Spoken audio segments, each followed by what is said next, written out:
Okay. We just went live. I'm just waiting to see. Once I see viewers connected, I'll introduce you. I'll probably let you introduce yourself. All right. We've got about 11 people right off the bat. Thanks everyone for being here. So I'm live with, I'm going to introduce him as Pastor Russell. He may introduce himself as more. I'm going to leave that up to him. And we're going to talk about biblical earth cosmology, and maybe not, I'm going to let him explain kind of more specifically how we're going to talk about cosmology in the Bible. But I'll turn it over to you, Russell, if you want to give a brief introduction.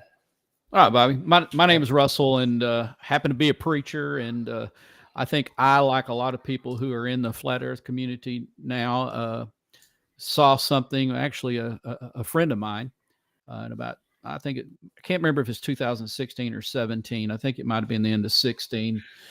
We discussed all kinds of things, and he said, "Man, I saw something last night I can't answer." And I said, "What is that?" He goes, "Man, you're not going to believe it." And I said, "What is it?" And he said, "Flat Earth." And I thought, play it. I'll debunk that in about 5 minutes. And so it's been years now, and I haven't been able to debunk it. And so I looked at the flat Earth clues, look at Eric Dubé's stuff, a whole lot of things like that, and was really intrigued. And I couldn't answer the proofs.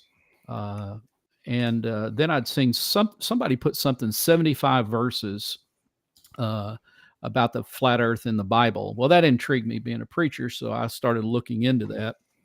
Later found Rob Skiba and looked at some of his stuff, and I don't know, it was kind of interesting. I really didn't take a deep dive biblically for a while, but I have in the last several years, and it's been very eye-opening to me.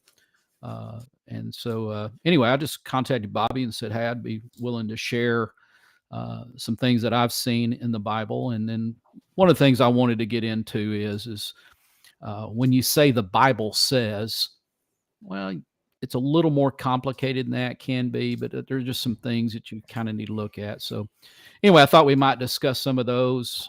I'm not trying to push the Bible on anybody.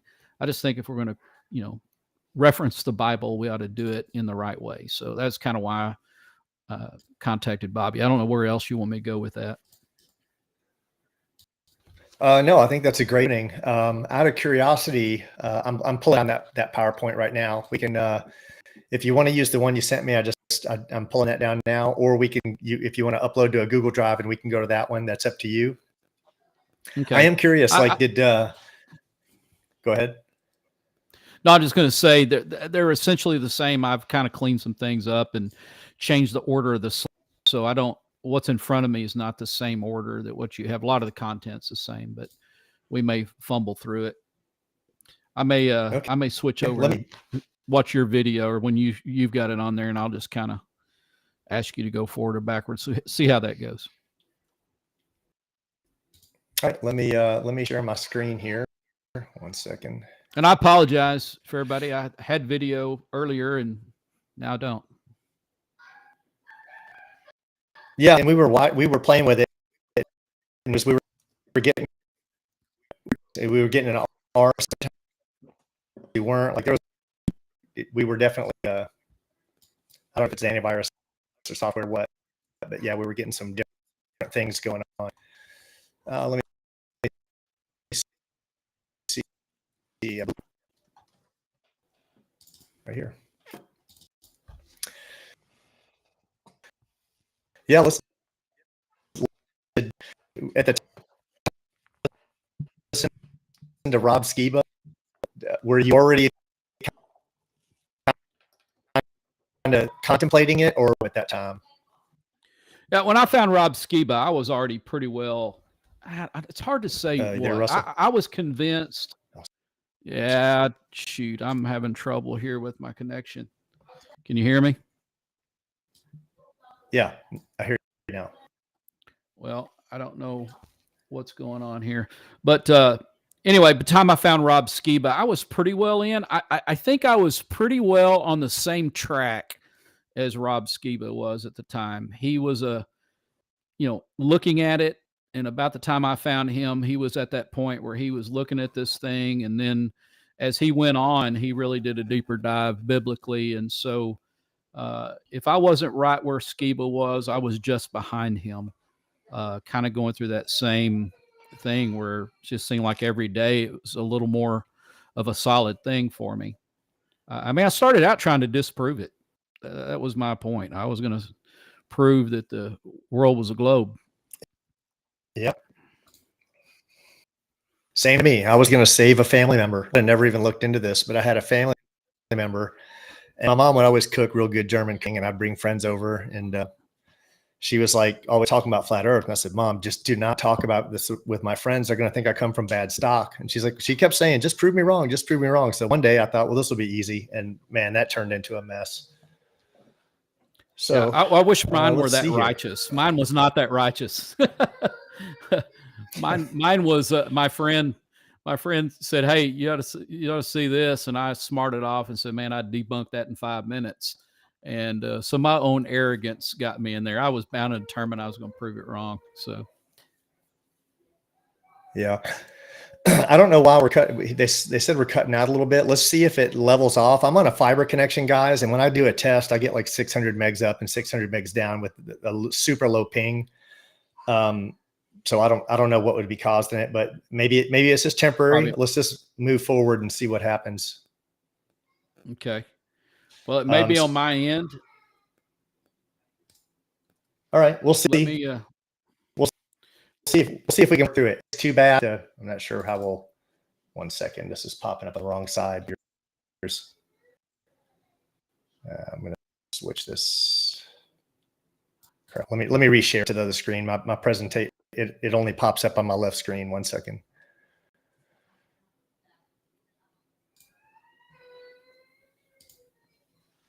Still there, Russell? Yeah, I'm here. I was trying to see what I had on my end. So,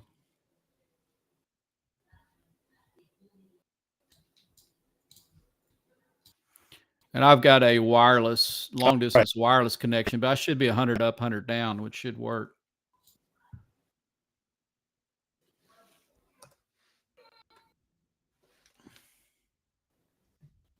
Can you hear me, Bobby? It might be you chopping out. Yeah, you go in and out, honestly. Let's see if it normalizes. I don't what's I mean, does your connection look good? Does it look kind of normal, same kind of bars you'd typically have? Yeah. Bars I look okay as far as between me and the router. I'm looking at what the speed is. So I'm supposed to be 100 up, 100 down. I'm doing about 23, looks like.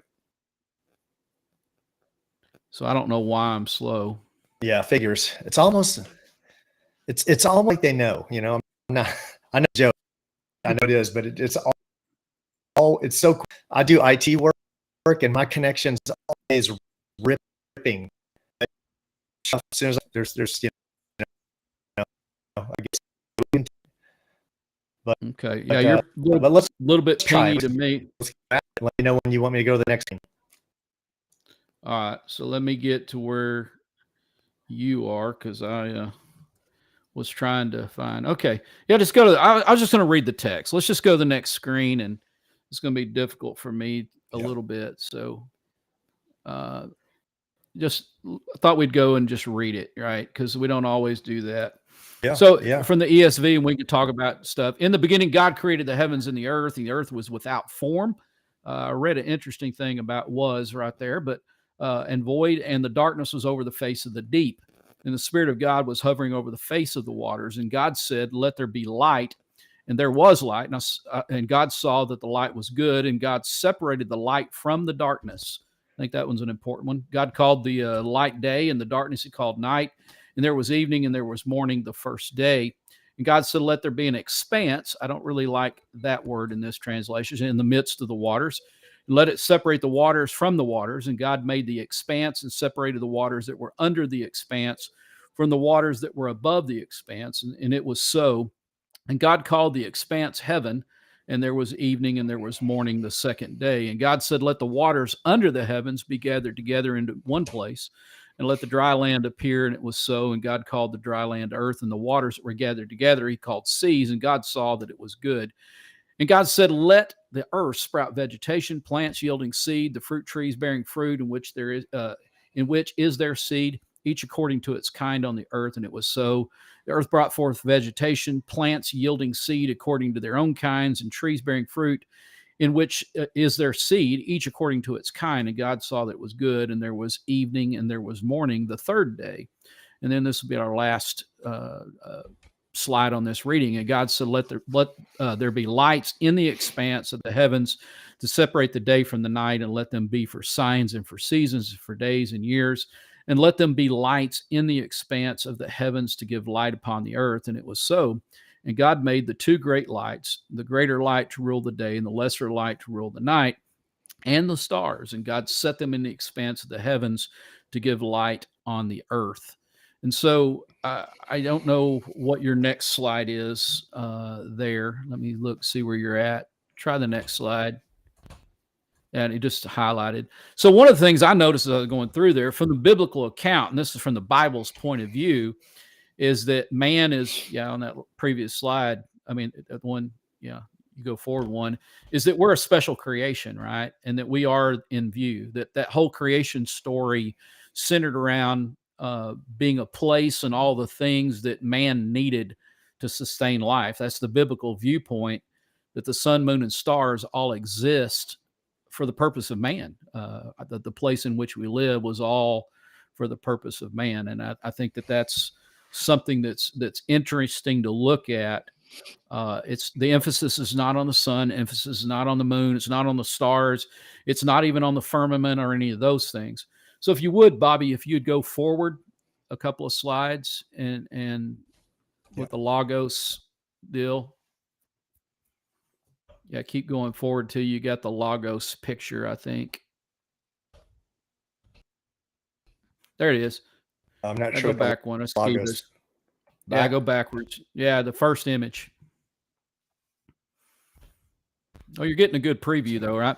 So that one there, where your name is, says Logos right there. Anyway, so this is basically what, one of the things that I thought was interesting. I saw it on Skiba first, and then I had the Logos Bible software myself and went in there, and sure enough, this image came out of my Bible software. It's there.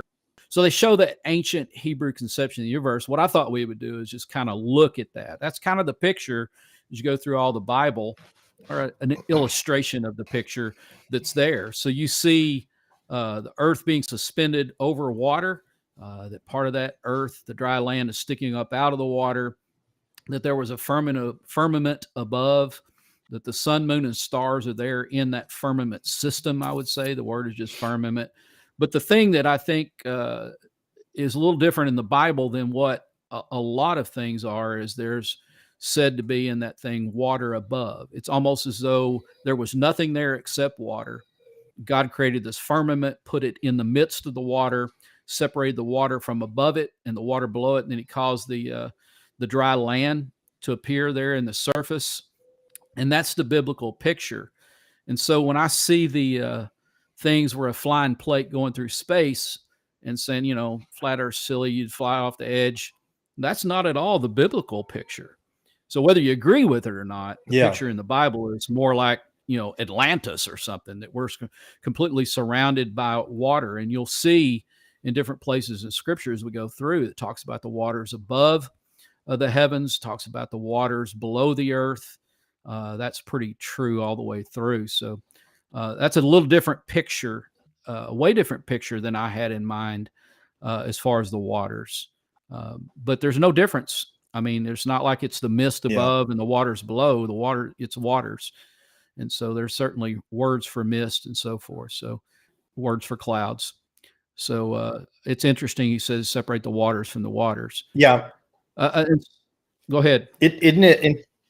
Oh, sorry. Go ahead. Well, I was gonna say, isn't it interesting how they always straw man the flat Earth? Like no one. If this has been said so many times, but I think it's always worth noting that if you do a search, you're going to find pictures of a disk in space, and no one believes that. True Earth, no one believes that. This is what we believe here, but you're never going to get that representation. Yeah, and I will say that there's plenty of flat earthers that I gain a lot from that don't have this exact. So the infinite plane idea, lots of different ponds, and that type of deal. And so from what we can see And there's really two layers of this thing. We could talk about the science, the observable things that we can see, what seems to be consistent with that, all those kinds of things. And, I can't get to this firmament. I can't get to the ice wall. I don't know what's on the other side of that wall, all those things. And we could go down a whole lot of rabbit holes on that. Yeah. But, I'm limited. I can't get beyond the 60th parallel south. So how do I test it? I can't send something up high enough to test it going vertical. So what do? Yeah. Yeah. I have these arguments all day. I mean, I'm in my, I just left an argument on my Facebook and they wanted a picture. They said, give me a picture.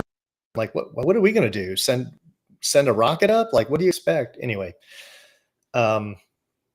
And I'm sounds curious, like the submarine. I guess I know. All right. So on to the next slide or.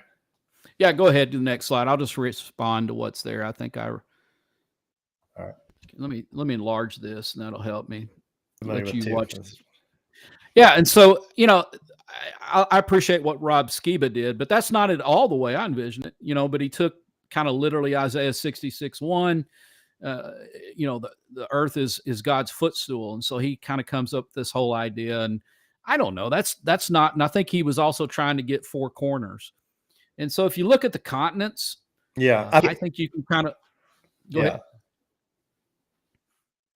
I think it was just like a what if scenario, right? Like, and I don't think he was standing by this going, this is what it is. I think he was saying, here's just one example of translation, but yeah. Right. Yeah. So I don't think that, and who knows what. Go to the next slide.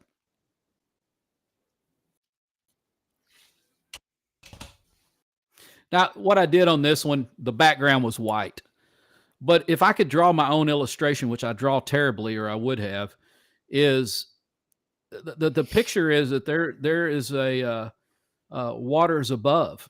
So you see the same deal. You see the land formation, the seas, you see the mountains, you see this firmament that touches those mountains out on the edge, and that's how it's supported. And that seems to be the biblical idea. Then you see the floodgates or the sluices, if you want to go a deep dive into the language there, the sluices of heavens.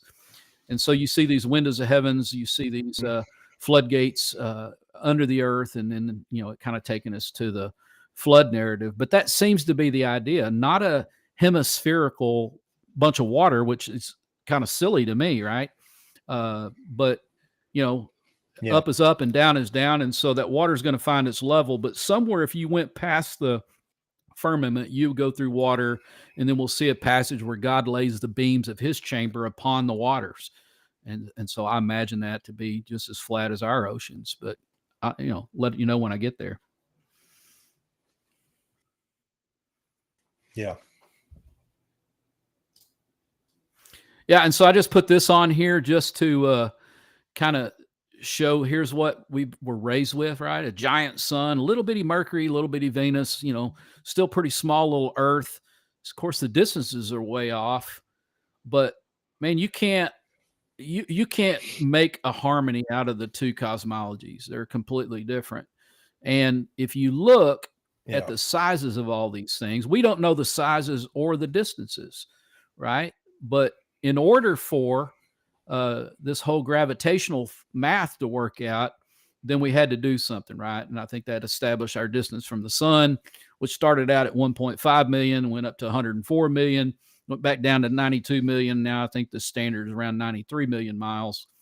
It's gone all over the place. And same distance with the moon, you had the same kind of variations, and now it's kind of somewhat standardized. But it all seems to have to do with the calculations and stuff. So go to the next slide, if you would.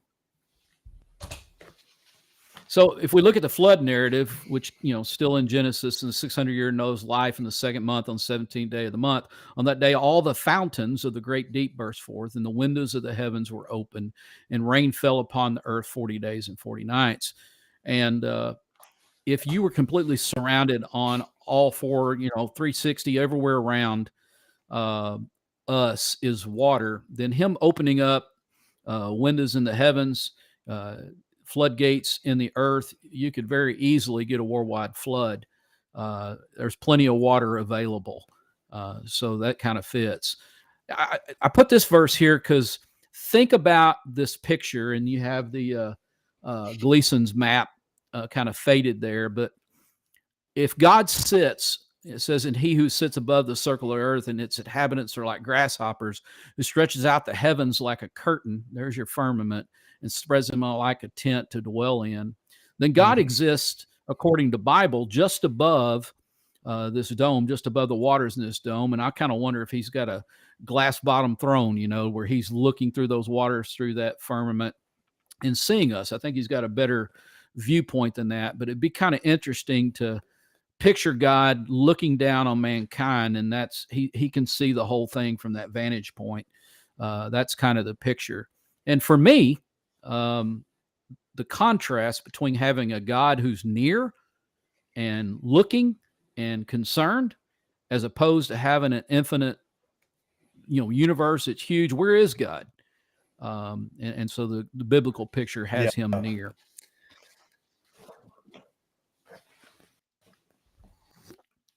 Well, I can keep going. I didn't know if you want to go. So this one, the Lord looks down from heaven. Well, go ahead. Let me ask you this before. I do have a question. Now. Good. I went to church when I was younger, and I started going back to church after I kind of came full circle and came back to Christ. And I don't remember ever hearing a sermon on Genesis. Is that uncommon? Like, what's your experience on that? Is that intentional? Is it? No, I mean, my experience. Am I just not remembering correctly? But I don't remember. Well, I think I'd have to just give my experience. I can't tell you what you would experience, what other churches experience. I just know from my experience, I realized that Genesis, first 11 chapters are highly contested, especially the first 6. And so I read Genesis through the lens of what I had grown up with, the same as anybody else. I don't remember being in a classroom that didn't have a globe. I don't remember watching television that a movie didn't start with a spinning globe and all of that. And so I was subject to the same programming everybody else is subject. So when I read those words, and I really didn't know what a firmament was, I read it through the cosmology that I'd been taught growing up, and try to fit my understanding into the text, which is an eisegesis, right? I'm taking my understanding and inserting it into the text. And that's not the right way to look. And I just never had taken the time. My basic arguments were between a creation and some natural cause billions and trillions of years ago, and how all matter was in one little location and blows up, and the whole Big Bang thing. And that's where I spent most of my time. Was that, and looking at other kinds of proofs about a young earth and things like that. And so I never took the time to really go in and research those words in the translation I'm using. And we can talk translations if you want to. When I hear expanse in my previous understanding, I just thought where the stars are cast all over the universe, expanse just sounded right. And it wasn't. And I knew that the King James had the word firmament, but I didn't know what firmament. I thought it was just another word for space. And so until I took the time to look, I didn't know. And we've got some slides coming up that shows the definitions. All right. Okay. Well, we can move on. Thanks for that. Yeah, go ahead and move forward. I don't know I wish I could make it go. All right. So that's just kind of the Gleason's map and kind of a clearer view. Go one more, and it's just, there's a sharper version of the Gleason's map there, and those don't matter. But it's interesting to look at that map. And the one I have on my wall, I'm also a ham radio operator, and so I know that my radio antenna broadcasts broadside. So I've got a wire antenna, and you're going to get the most radiation 90 degrees off of that antenna. And so I started plotting contacts. And so I'm hoping to put a better antenna up and make some more long distance. But I want to see if my contacts begin to line up with what we would expect on this map, or if it lines up with what you'd see on a globe. And though you're going to make contacts in other places, not on the broad.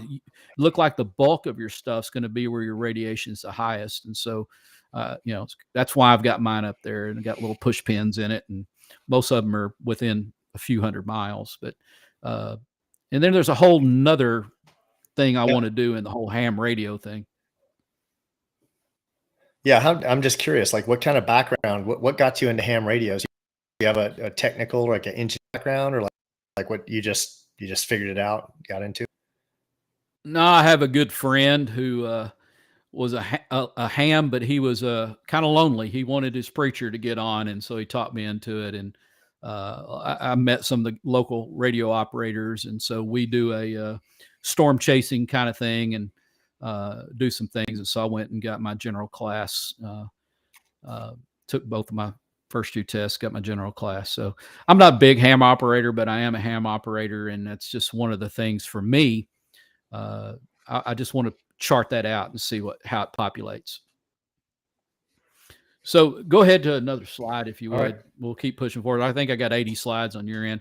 So I like this map right there better, to look at. And from my perspective, right, I don't know how accurate that map is, but that's the map when I look at it, I think that's more or less the view God would have of us.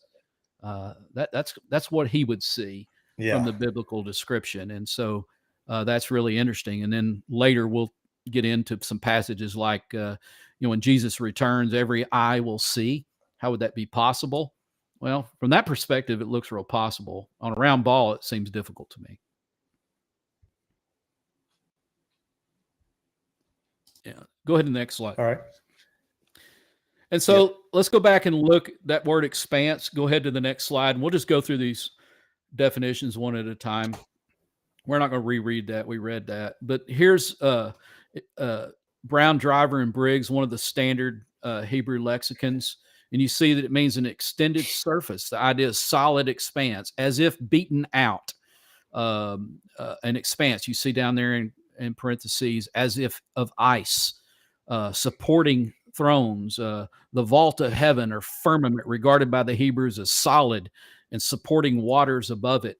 I'm going to tell you, all of that was brand new information for me when I saw that. And that was a lexicon I've used many, many times trying to find the meanings of words. And so I thought, well, let's look through some more. So keep going and we'll look at some more of these. But over and over, if the lexicographers were trying to give the ancient idea, you see this, and we'll talk a little bit about that. But this one is the New American Standard, an extended surface and expanse. It's translated 16 times expanse. Once is expanse of heaven in the New American Standard. But they say, look, it's an extended surface and expanse. Go to the next one, if you would. Yep. And so this one's interesting, right? So this is Holiday's beaten metal plate firmament, a vault of heaven, understood as a solid dome.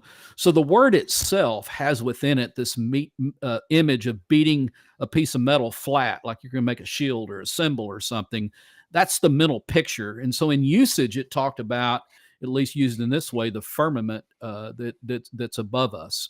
So that's how the Jews, that's how the scripture views it. Go ahead to the next one, if you would.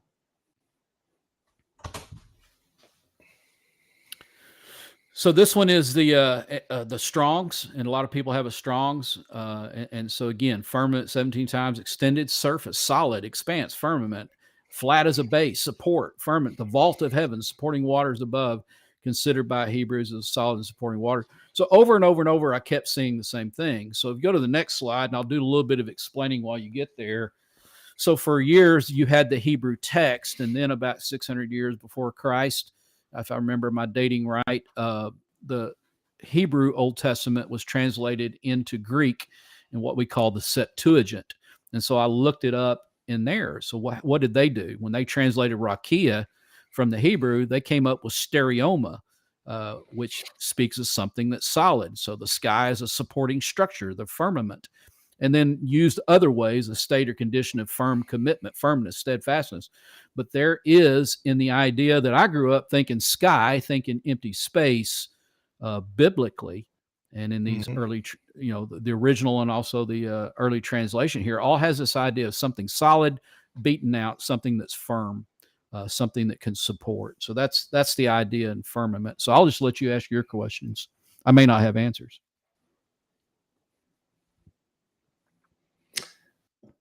No, I mean, I've read all this. I love hearing it. I love reviewing it. I've been a big fan of the rock that was above, the waters below, and creating that. The Genesis is the part of the Bible I've read the most. It's the most amazing part to me. It's the part I think most people kind of glance over because they don't understand it. But as soon as you kind of start taking the Bible literally, it all makes sense, or more sense to me. That's the part that, crossed me over, if you will. Right. So here's what I would say at this point, and what I kind of thought we might go. But if you got something else, go ahead and say it. No, I'm just watching for questions. I think there are a few questions, but we'll leave those for the end. So we talked about eisegesis a minute ago, and we're all guilty, right? So I look at the world, I look at everything through the lens of my experience, lens of the things that I believe. And the most difficult thing to do is to approach the Bible without any tint, without any lenses, to kind of come open and to say, what does it say?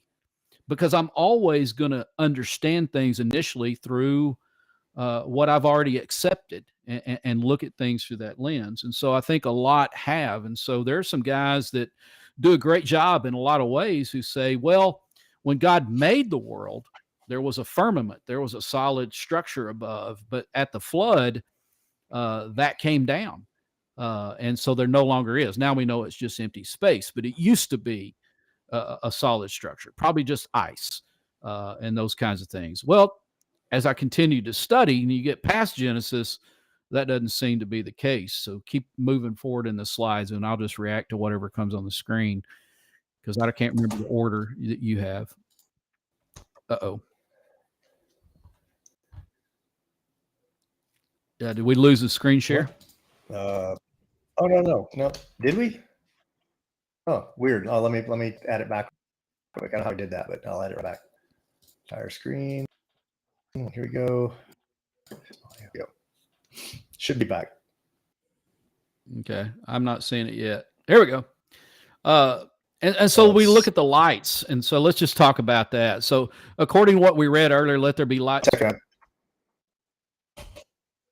There you go. Let there be lights in the expanse of heaven to separate the day and night, and let them be for signs and seasons, days and years. Let them be. Wow. I got signs and seasons, days and years. Wow. I got feedback, Luke. Oh, let me, I know why. That.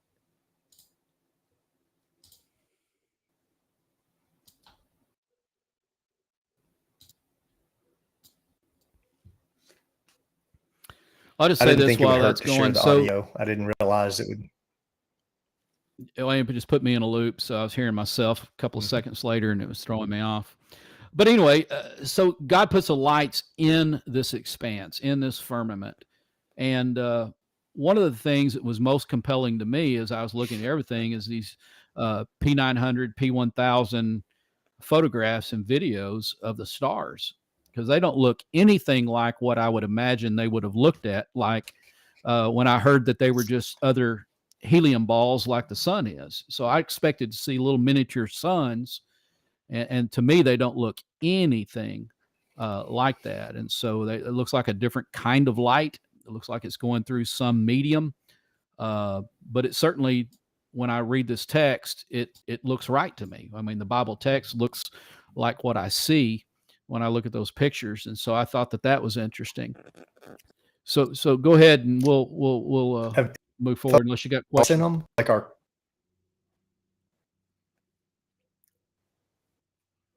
Okay, are you? There's photos of stars that have. Hello. Yeah, I'm listening. I've got a little bit of a choppiness. I don't know what's going on. I want to promise everyone. So what coming through right now? I was curious. Have you seen the photos of like Arcturus, like stars that have a cross in them? No, I really haven't. I have seen kind of like what I might have imagined, or maybe what I've seen artist renditions of the Jesus star at his birth. You know, I'd seen that illustrated many times, and there's a few of those stars that the way that they kind of shine or react with the camera lens kind of gives that Let me glimmer. Uh, Go ahead if you can pull it up.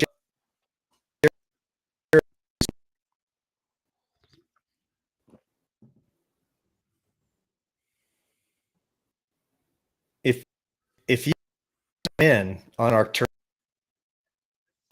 this is what you're going to thinks that that's a ball of helium or whatever it is. You on Arcturus, Sirius has lines going through it and out on one side. Observe this. Anyone that right there should tell anyone with any piece, right? If missing on Sirius, pull through it, runs through it, and it does. And anyone in the world, you know, the P1000, zoom in on Arcturus and see this, and you do. To me, right there.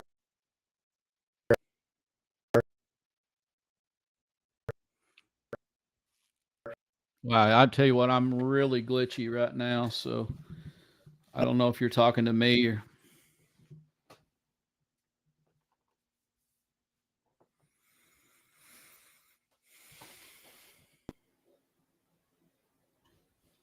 Can you hear me, Bobby?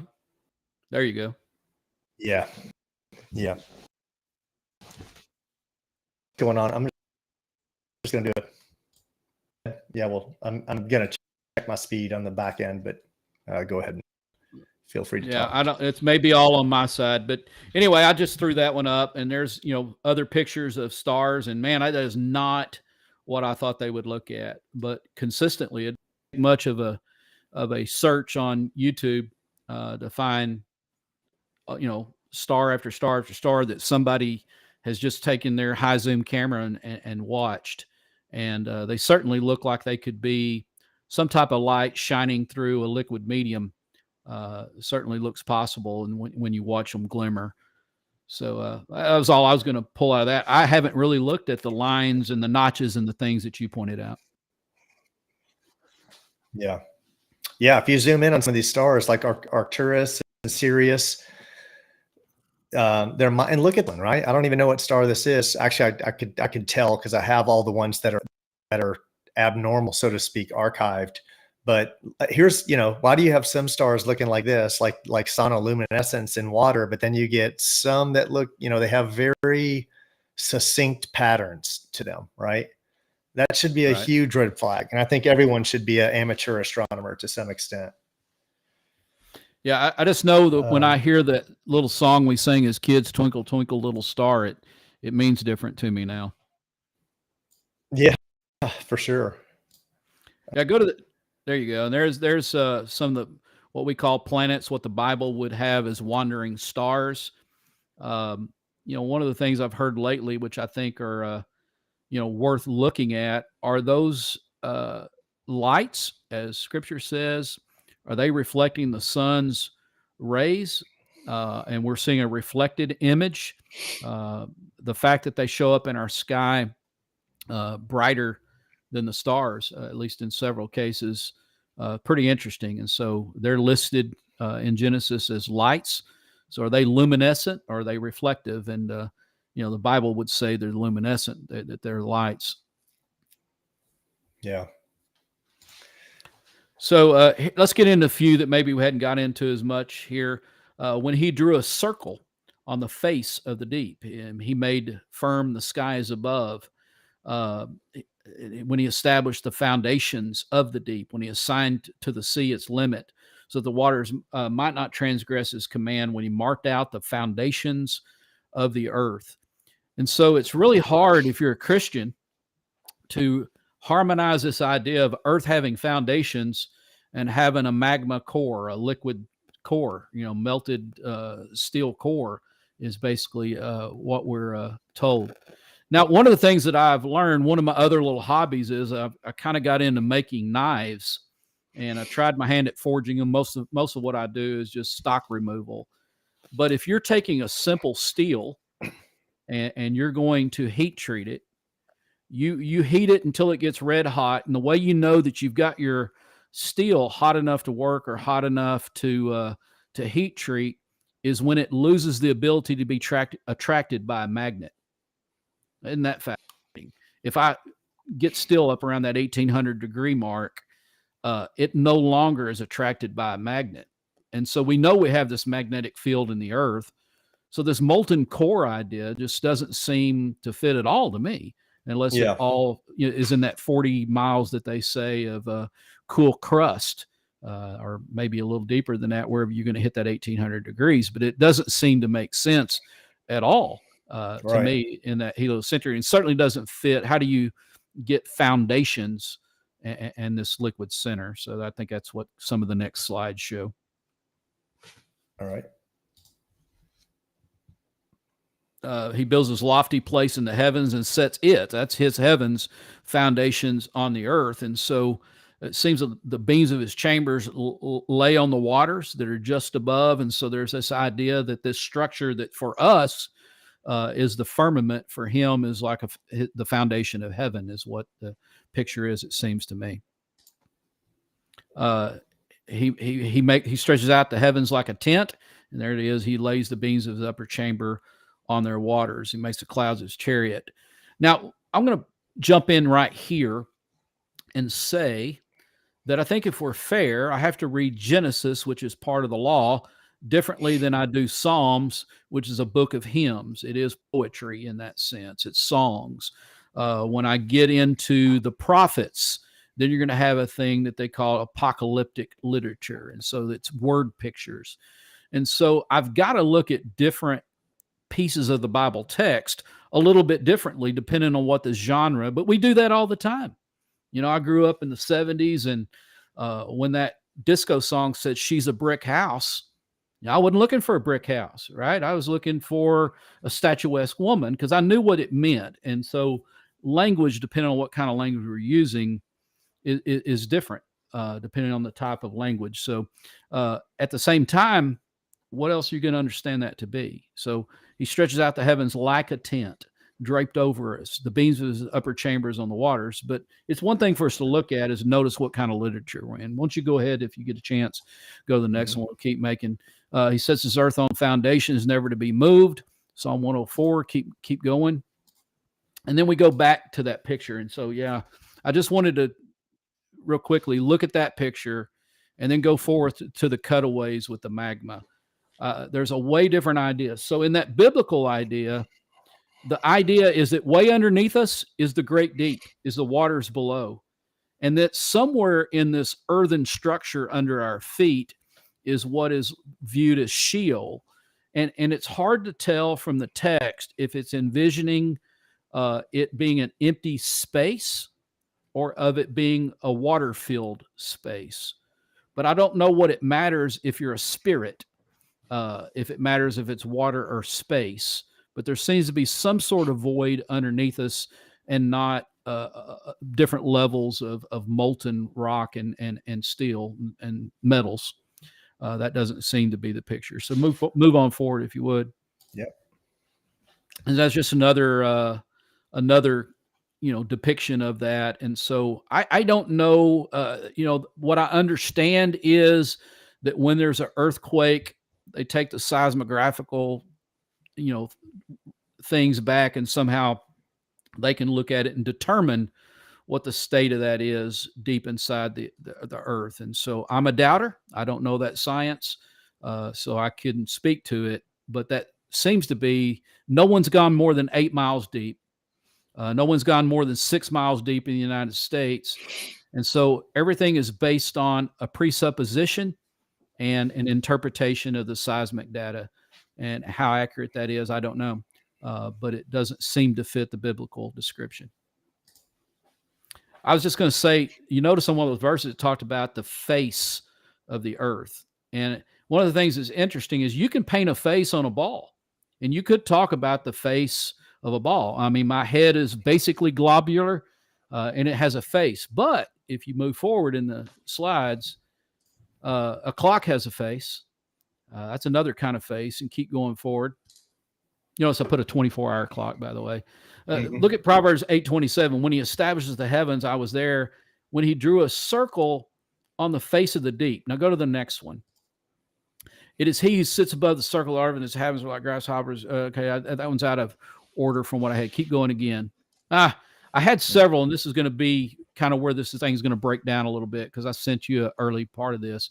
There's several verses that talk about the face of the earth, but almost every time I could find it, what it was talking about was all the inhabitants of the earth. So all of the people who are living across the whole face of the earth. And so you wouldn't talk about someone's face on their head if you were trying to talk about their whole head. The only way you would do that is saying, okay, here's this globe, and on this one side of it, I might use the word face. But if I were looking at a clock and said, hey, everything on the face of the clock, everything on the face of this coin, everything on the face of this flat surface, it seems like the natural idea is that. And so we looked at those verses that said he drew out this thing in a circle, and this idea is sort of the idea when I was a carpenter. If you want to draw a circle, you put a nail in the middle, take a string and a pencil, and you draw a circle, and that seems to be the idea of that word. And then the vault is that word that means horizon. And so he drew out this vault. He drew out this horizon. It's translated that way there. So I kind of picture that this firmament is circular. That is its structure. It's a perfectly, or what I would imagine a perfectly circular hemispherical vault, something like that. So, let's go ahead and move forward unless you got questions or comments. No, that all lines up with I know I do follow some other flat earth channels, and I know there are some, there's square earthers out there, and there's Right. there's concavers out there, right? There's hollow earthers, but yeah, I think like my belief goes back to the Bible, right? Like that's and that's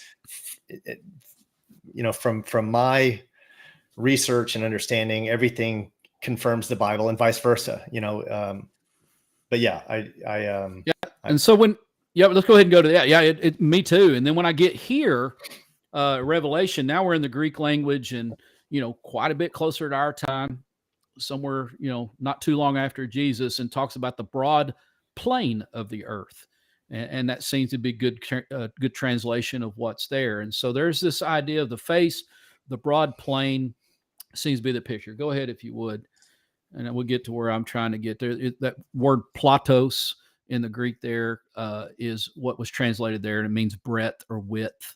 And you can see the breadth or the broad plane of the earth down there. Go ahead to the next one if you would. All right. And that. There's the 1900s. So just putting the King James, it's been translated way a long time. And there's ESV. So here's Exodus 33:16. For how shall it be known that I have found favor in your sight, and I and your people? Is it not in your going with us that we are distinct, I and your people, from every other people on the face of the earth? The idea is not the people on one part of a ball. The idea there, here's the face of the earth, and it's all the people all the way across the plane. And in my updated thing, if I could have got it to play, had these things in a better logical order, but go ahead. And again, in Deuteronomy, same thing. Out of all the peoples who are on the face of the earth. Let's move forward. I think we made that point. And so I want to get this picture in our mind, and this is hotly debated, and I wish we could go down there and settle the argument, right? Let's pull our money, hire a ship, spend a year going down there, circling around Antarctica. But if we go forward from that picture, and let's talk about this for a moment before I get to that picture. In Job chapter 38, and I guess most people know, so in the story of the book of Job, Satan comes to God and they're discussing. And God says, have you considered my servant Job? And he says, the only reason he's the kind of guy he is, you built a hedge around him. I take all that stuff away and then he'll curse you, right? That's the idea. So you got Satan as a speaker in the book of Job. You got God as a speaker in the book of Job. And you have, to some degree, Job and his wife. And then you got the three friends of Job who speak. And so I see Job, the book, quoted a lot with no reference to who the speaker is. But in chapter 38, after Job and his friends, all four of them had made different speeches, and there's these 12 speeches. Then in chapter 38, it's God that says, all right, Job, you sit down and let me ask you a few questions. And so Job 38, these verses are the words of God. Or who shut in the sea with doors when it burst out from the wind? When I made clouds its garment and thick darkness its swaddling band, and prescribed limits for it, and set bars and doors, and said, thus far shall you come and no farther, and here shall your proud ways be stayed. So when we look at like the Gleason's map and we see Antarctica as a circle around, when you see pictures of the ice wall, then all of a sudden that snapped in my head.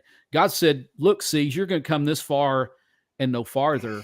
And that was resounding in a huge image. But I think most people, when they just hear flat earth, they can't hardly conceive of that, even though that is the biblical picture, I believe, that's there. And then just there's Gleason. So keep going. We'll go to and keep going there. I don't know why I've got that one there. Yeah, I got some out of order that I found. Oh, no worries. So one of the things that you and I look at this, and I'm sure a lot of people in the room would see this. And where do you see Psalm 19:1? Where do we know that was at? Yeah, and so Werner von Braun's tombstone. Yeah. Yeah, and so that's interesting to me. The heavens declare the glory of God. All the stuff that we've looked at declare the glory of God. In the sky, and that word sky there is that word rakia, that firmament above proclaims his handiwork. And so here's where I'm at on everything, right? And I don't know where to start with anyone. I think it depends on where they're at. If I'm talking to a Christian who believes in the Bible, believes in the God of the Bible, I'm probably coming to the Bible and doing what we've done. If I'm talking to somebody that doesn't believe in God and doesn't believe in the Bible, that may not be the place to start, right? They don't believe there's a God. They don't believe the Bible. But if I can show evidence for a dome up there. And so when I look at the Falcon 9 rocket footage, where it's hard to explain, I mean, the newscaster is doing his best job describing this going up and going into the next stage, and the sunlight's going to hit it, and we're going to get a spectacular. And then it looks like that Falcon 9 rocket starts scraping against something. And then I was looking just in the last night or two, which one of those operations was it? Fishbowl, where they sent all of the nukes. If you watch the color ones, it's the same color blue that comes off the top of that explosion as we see coming off of that rocket scraping across whatever it's scraping across. That light blue, sky blue picture against that darker background, all of a sudden, because it was late when it was filmed and everything, you saw that. And so I don't know what that is. It seems to me to be the firmament. They seem to have known about it. They were exploring it with explosives, which doesn't make much sense to me. If they figured out there's a solid dome, shouldn't they pause to wonder what's on the other side of it?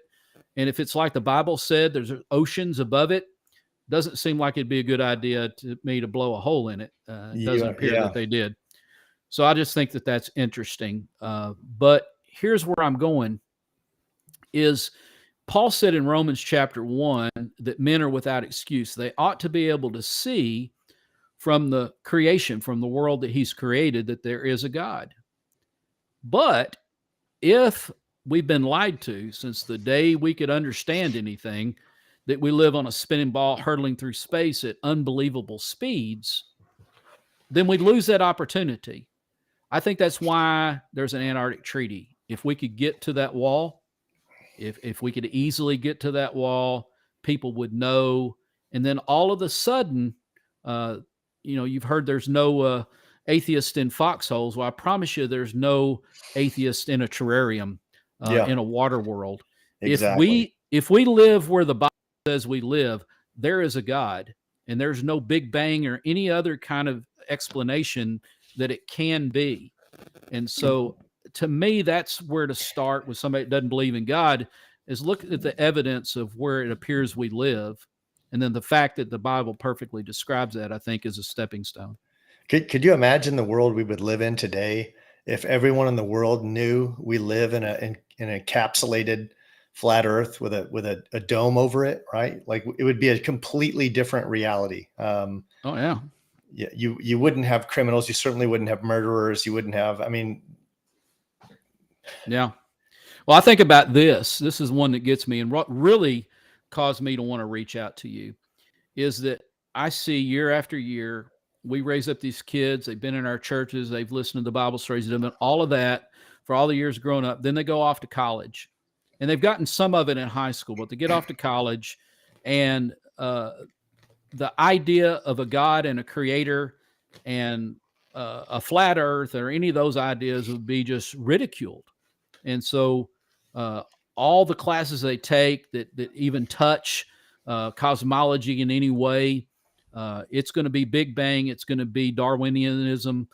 Those things are going to be hammered, hammered, hammered. And so you watch every year kids that grew up in faith lose their faith because they say, hey, that's not consistent. Here's the facts. Here's what the world is. We're living in an ever expanding universe. On the other hand, how many times have you heard of someone who was an atheist, and I'll, let you put yourself in which category you want, who looked at all the evidence and said, man, we live in an enclosed system. And if we live in an enclosed system, then there is a creator. yeah. And that really, because I had some friends that I've talked to that said, Russell, at the end of the day, it doesn't matter if you believe in a flat earth, I believe in a round earth. It's not like it's a salvation issue. And my response now is not for me and you, but it is for many. Yeah. And so, no matter who I am, if I'm an atheist, I want to know where I live. I want to know the truth of what is around me. And the inescapable fact is, if this is the truth, and we're convinced that it is, then there's no room for atheism. Now, figuring out who God is and what He wants and all those, now we got a whole new set of questions. But the fact that there is a God becomes a given. Yeah, you touched on something, and I wanted to share this with you real quickly. When I was in high school, I wasn't religious at all. I stopped going to church with my parents. When I was going, I didn't really believe in it. And the reason I didn't believe in the church, I shouldn't say the church, but God, Christ, was because infinite space, right? Nothing made sense. To me, the Bible didn't fit with the cosmology we lived in. So I was like, in my head, I couldn't reconcile it. But one of my very close friends I grew up with, he was very religious. He went every Sunday. He loved going to church. And he went off, when I went into the military, he went off and went to seminary college. And years later, actually, I hadn't seen him in forever. But when I became a flat earther and I found, I was reborn, went and got baptized again at this time of my own free will. I was so excited. I thought of him and I said, I want to go see that old friend of mine. I'm not going to say his name, but so I went to Louisville, where I'm from, my hometown, and I intentionally looked him up and hung out with him. And I started talking about the Bible. And I'll never forget, he said, Bobby, it's just a book. And I was like, I didn't know what to say, right? I was like, man, we had switched places. And I'm like, how did you go to seminary college, right, and come out a non-believer? It's what you wanted to do with your life. And then me, I just walked the wrong road, arguably. And I started looking into flat earth, and I become a very devout believer, right? I'm a knower that there's a creator. There's not even a question in my head. Right. So, and so I think for a Christian perspective, that's why this issue is important to look at. Why would I look at biblical cosmology if I'm a Christian? Well, I think at least for one of those reasons is because if one position kind of makes it where there could be a God or not be a God, or probably there isn't a God, and the other position, which is the biblical position, demands that there's a God, then I think it does become a very important thing and really something that Christians ought to familiarize ourselves with, because it is a way for us to talk to people. And then if you're a Christian, consider Acts chapter 17. And as Paul goes into Athens, how does he approach those people, right? Let me tell you about the unknown God. Let me tell you that this God doesn't live in temples made with hands. He exists out. So that type of Acts 17 approach then becomes the approach we ought to have. So, yeah, I don't know if you want to push forward, if you want to just talk. I mean, I don't have an agenda here at this point because I don't remember how these slides that you have, how they finish up. Yeah, I'm curious if we have any questions. I want to see. We did, and I went by them now. Guys, if you have any questions, now's the time. If you want to hear, I have a question. It's not related. Just as a Christian who's a newer Christian than most people, right? Like I'm in the last few years. I have a question about, and hopefully this doesn't start a debate on my channel, but are all Christians Trinitarians? I don't know this. I don't know the answer. It just popped in my head just now. Yeah. Well, that's going to be a hot button. I'm just looking at a little bit of the stuff in the chat, and that's going to be a hot button.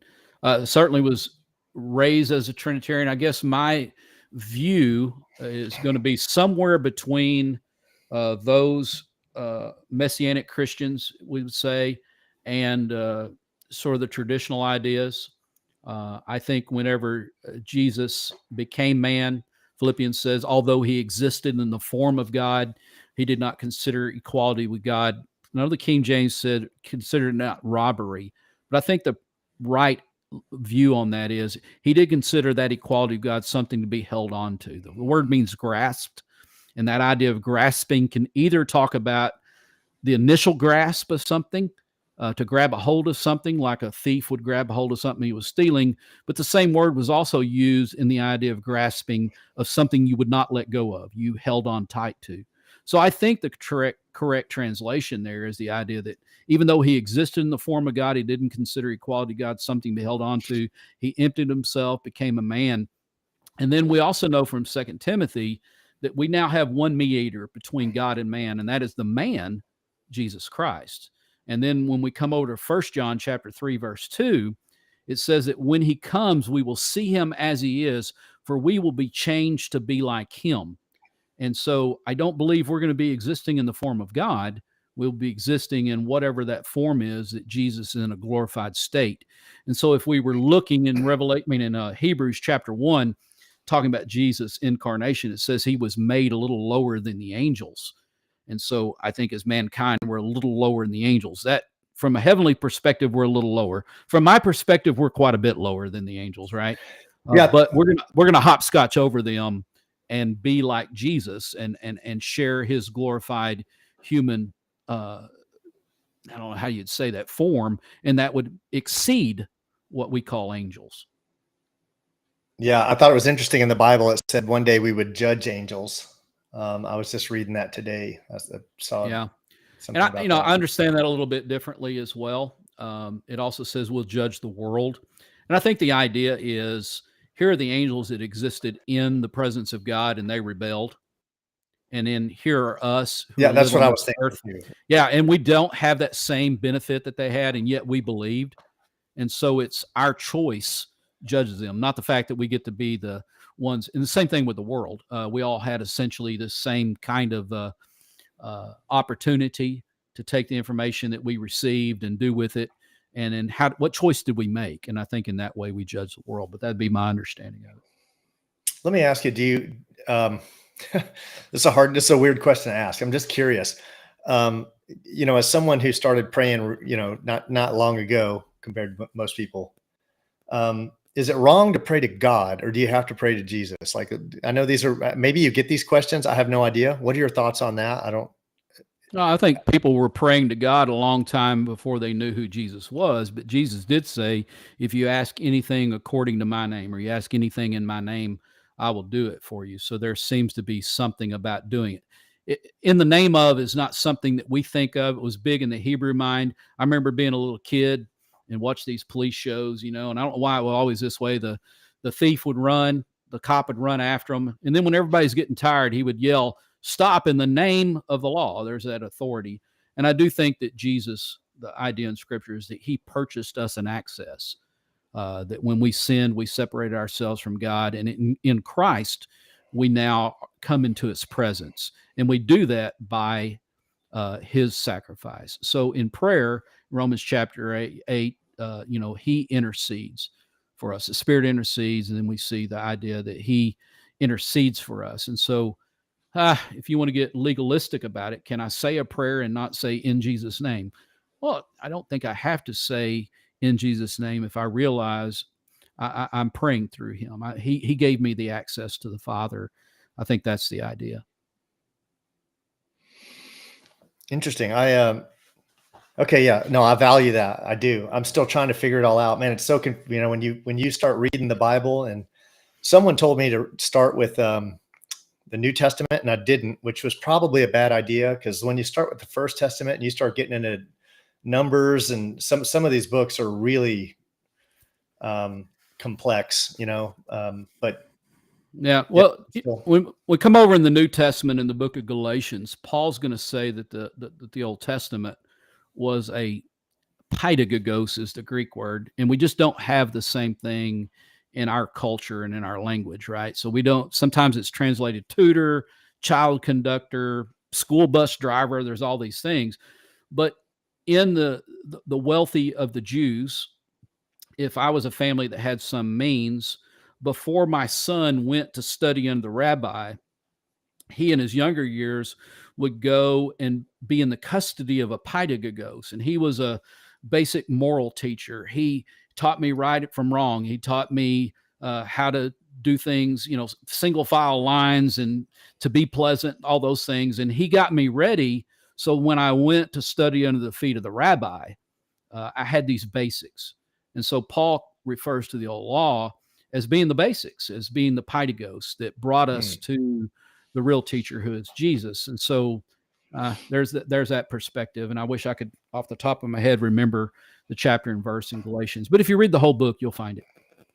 Yeah, I'm getting there. I'm slowly getting there. I tend to what I would do more is right now I'm at that point where I defer a lot, right? Like I'll watch a lot of Tim Mackey, or I'll watch a lot of Rob Skiba, or I'll watch there's a church I really like, Tom Pinto with Earth and Vessels. Yeah. But there's quite a few different places. I love watching Kent Hovind and Ken Ham. I really watch a lot of their stuff. I tried to reach out to Kent Hovind and just asked if, look, could I just talk to you about it? He never responded to me. I know he reads his emails just because I watch enough of his content to know he does, but he doesn't want anything to do with flat Earth. He absolutely will not entertain it. And I think the same with Ken Ham. I mean, a very similar thing. And he has been contacted by some people and just doesn't. But I don't know how they get as many things right and then not willing to really deal with the firmament and even their explanations. I think they're two of the ones that hold to yes, there was a firmament back then at creation, but it went away at the flood. And I think that position is untenable. When you get to the Psalms and all those later things, and it's still talking about the firmament. You get to Isaiah. I mean, you're talking 600 years before Christ when you're at Isaiah, quite a long ways from the creation. Yeah. I'd love to, I don't want to debate him, but I'd love to reach out to him. I thought about even going there. He's in Alabama. I'm in Georgia. I probably will pay him a visit, and I'll try to bring it up with him. Right. He's a very easy person to reach, like physically, if you can just go there. So I did go to Ken Ham's. I can't remember the name of the park per se where the Ark is, but the Ark Encounter. I went to the Ark Encounter, and that was amazing. And just seeing how that, it's hard to imagine how it could work, right? Until you go see that, and they show you how they could handle everything, how they could handle.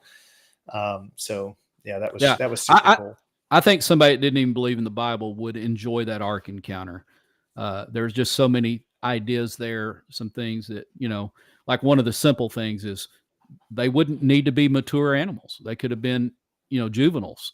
In fact, you'd want that. You'd want an animal that is juvenile. It'd save space, save food, save all that. Yeah. They don't need to be sexually mature until they get off the Ark, So There are a lot of things like that, little nuggets that I thought that thing was done very well. But you know, What do you think? What's your take on like the Ron Wyatt discoveries, like the Noah's Ark yeah, over in Turkey and whatnot, and the Red Sea crossing? yeah, Ron Wyatt is an interesting case, right? He was an interesting guy, and I guess I have to take it one site at a time. So for me, the cities of the plain, the Red Sea crossing, the Mount Sinai, all those seem to be legit. The Noah's Ark, all of those. Um, the whole Ark of the Covenant thing and the Cross of Christ thing, he loses me there. And so, I don't know what to do with that. I don't know if he just needed another thing to look for or what, but there's a lot of those that I walk right down and I think, yeah, that looks like it fits the biblical description. At the very least, if you go to that Noah's Ark site uh, and look at that structure, it's certainly boat-like shaped. It's certainly the right dimensions with an Egyptian cubit. You got these big Kilson stone things that have the carvings, and you can't prove they go all the way back, but at least the people around there that carved it believed what they were. How do you explain a big ship-like structure up on the side of a mountain, a Yeah, long way from any big body of water? And so, whether it is Noah's Ark or not, we can point to some things and go, look, that right there could very well be it. Same thing with the Red Sea crossing site. Look at the pathological maps of that part of the Gulf of Aqaba, very gentle slope, not a huge depth. If there was going to be a parting of a Red Sea, that would be the spot.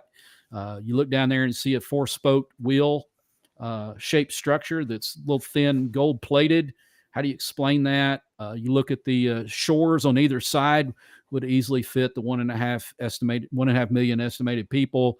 There's a whole lot of things, and then you look at that journey between there and Jabal El Laws, which he identifies as. So all those things seem to fit the biblical narrative, and if they're not it, they at least say this would work. I mean, this fits the biblical story.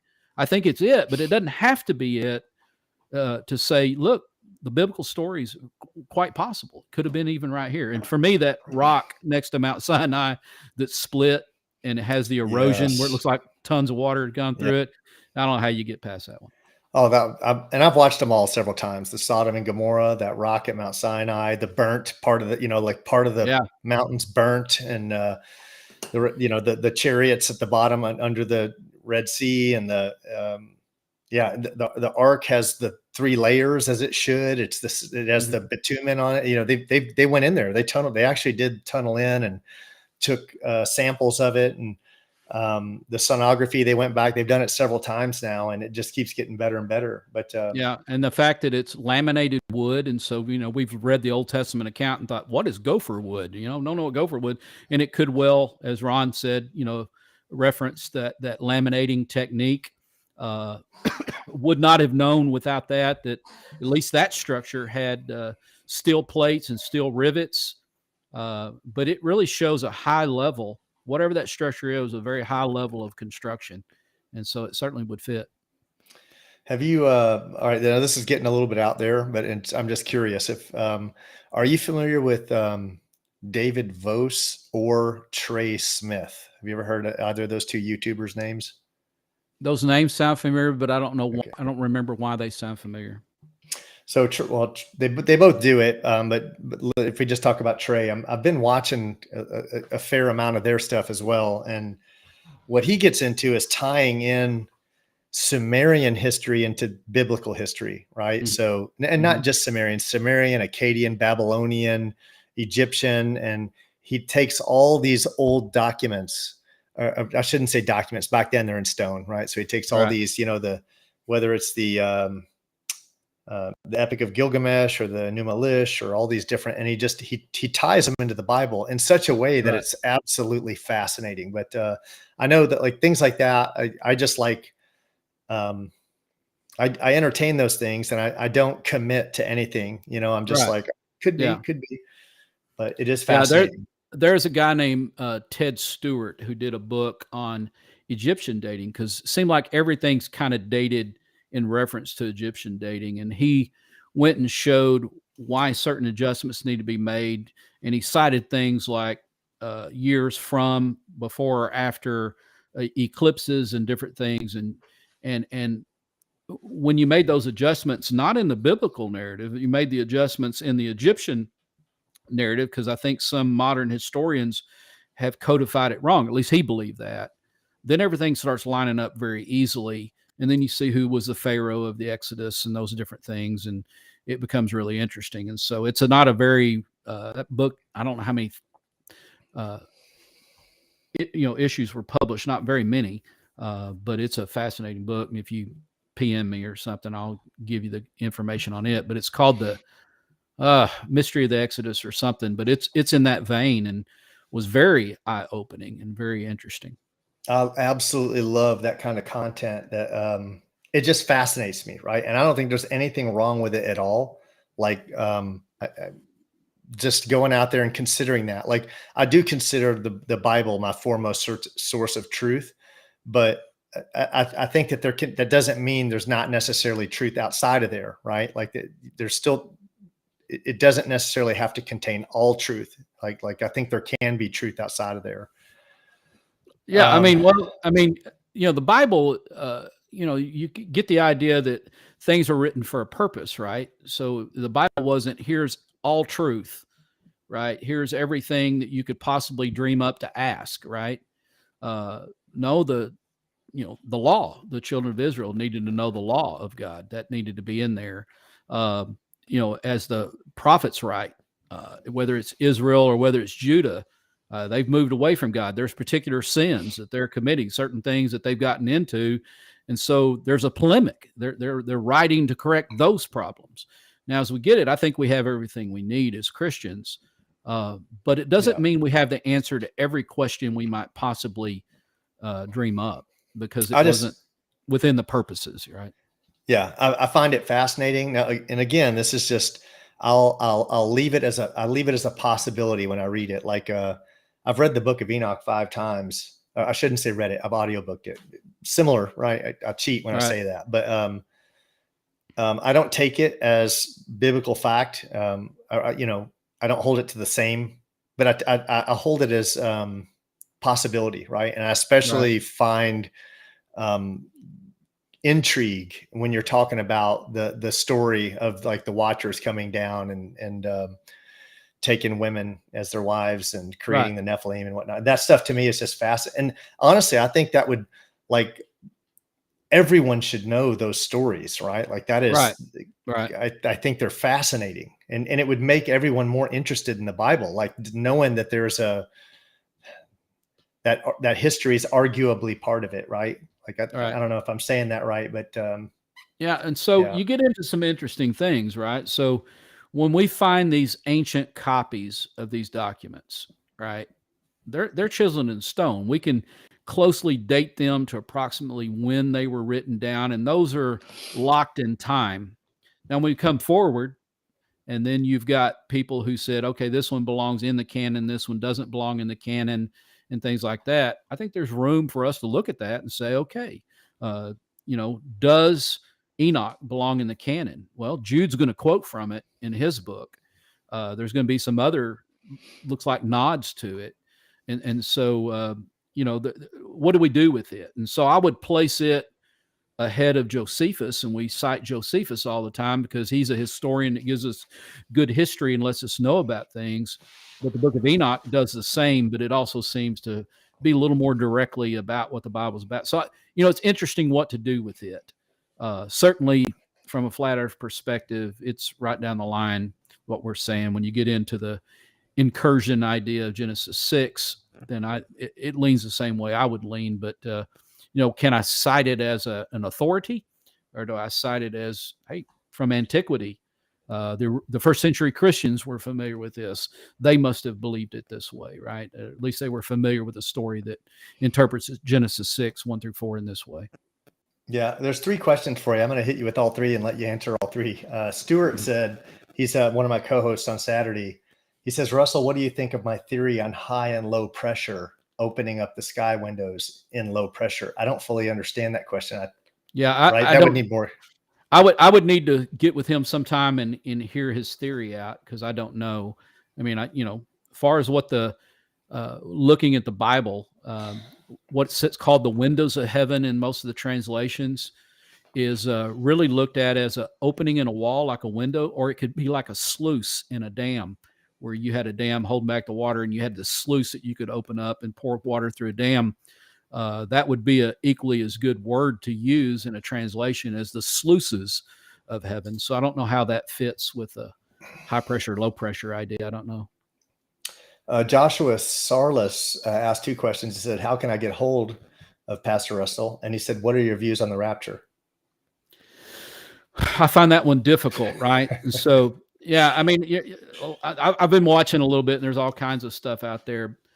I think you got to go to Matthew and Luke and understand that there was some events that were going to take place right then. When you see the abomination to desolation standing where it doesn't belong, read that in Matthew, then you look at the same passage basically in Luke, and he says when you see the armies encircled around Jerusalem. And so I think there were things there that were AD 70.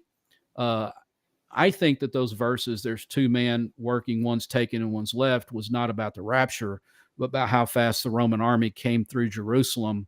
They didn't kill everyone. They killed a lot of people, but they were such a hurry to get to the temple and to the things that they were going to do there that they went very quickly. And so that's when Jesus gave them the warning. When you see the abomination of desolation standing where it belonged, that has its background in Daniel, background in Antiochus Epiphanes, in the Maccabees. And it's that idea that we're going to desecrate the temple, right? That's the abomination of desolation. And so anyway, it says, don't go down in the house. Don't go get your coat. Flee to the mountains. Pray that it's not in winter. Pray that you're not nursing a baby. And to me, when Jesus comes, none of those things are going to be a concern. So that's not a popular position that I have, but that's my understanding. Now, I'll ask you one because this is controversial, but people like controversial questions. I'm just going to say, people have asked me and I've given my answer, which I don't mind sharing. Do you think the rapture's near? I mean, do you think that, since I don't believe in the rapture, but I do believe in the second coming of Christ. If that's the question, then I think, we're near based on a whole lot of things. And one of the things I think is interesting as a study is, and it kind of takes us back where we started, when you get to Genesis chapter 6 and God's going to flood the world, he's going to judge the world. As you go through all of these judgments, there's something about the ultimate coming of Christ that seems like there are going to be elements of every coming of God, every judgment of God that will come into play, that all of those things pictured a part of the end. And so when you get to 2 Peter, the earth and its elements will be destroyed and all of those things. And then there'll be a new heaven and a new earth. And then we could, if you want to take a deep dive, go back to Genesis 1:1, and we get into some deep weeds there too. I don't know if that answers your question, but no, it did. It I'm a big fan of Revelation. I like watching different channels decipher it.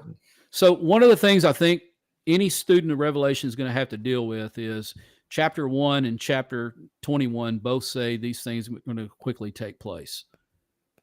And so I don't know if 2100 years is quickly take place. Was it the things in the Roman Empire? Was that in view? Was it the end of time? Is there a mixture of the two? And there's a lot to source out. But you got to leave room in whatever you do that some of that affected those people. John's writing to those people about some things that they were going to experience.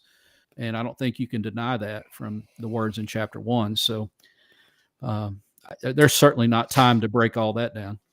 So, I want to ask the controversial questions, right? Because that's I genuinely want to know, because you're a man of scripture. So I want to know your thoughts on it. And I don't mind sharing mine at all, but where are you on creation? Are you a young creationist or are you an old creationist? I'm a young creationist. I don't think how you can avoid.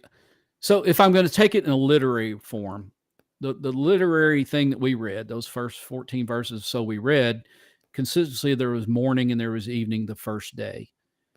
Is there anything in that context that forces me to understand a day as a long period of time? Is there anything to understand a morning and an evening other than what's there? No, the only thing that would cause me to go back and read that differently is a modern cosmology that we've been fed and say, okay, it had to be a big bang, it had to be all this, and so therefore I'm going to reread that and fictionalize it or whatever. I mean, what I'm going to make that not fiction. That's not the right word I'm saying, but I'm going to make it like a simile or a metaphor or something.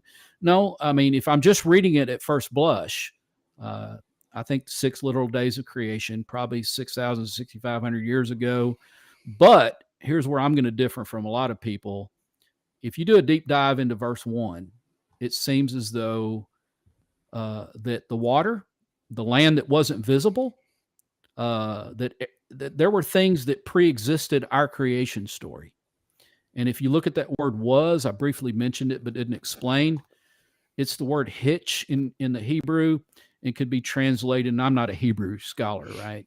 No kind of scholar, but probably should be the word became, that the earth became formless and void. And if that's the idea, then that may answer the dinosaur thing, that maybe the dinosaurs are part of a previous creation. They're remnants from a previous creation.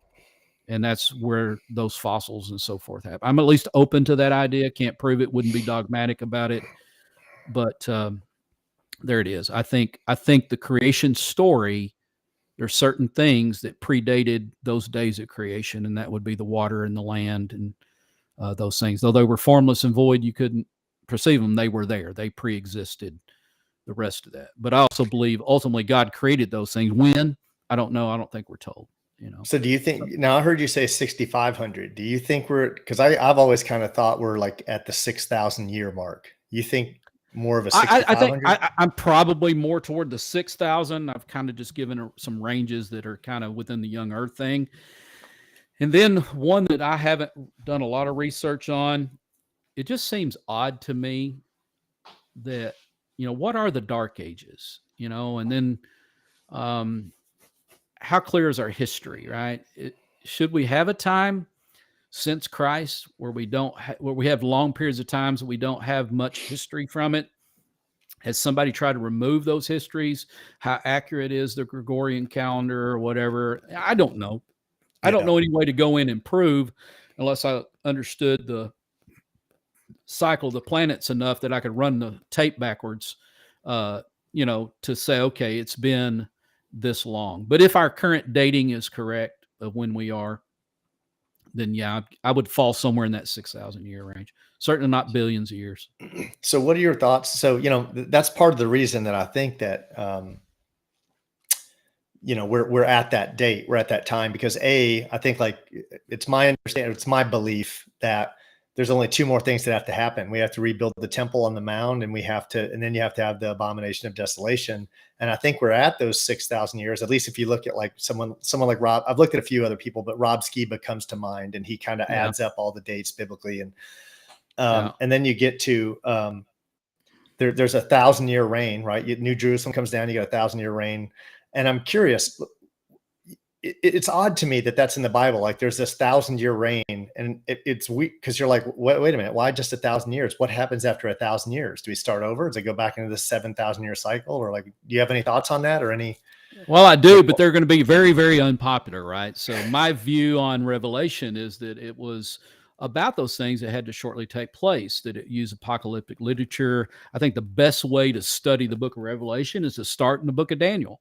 And the reason I say that is Daniel has his series of visions, but then the angel comes and gives him the interpretation. And so you start to understand the nature of apocalyptic literature, these word pictures. And so it's a different type of literature, not something that we use much.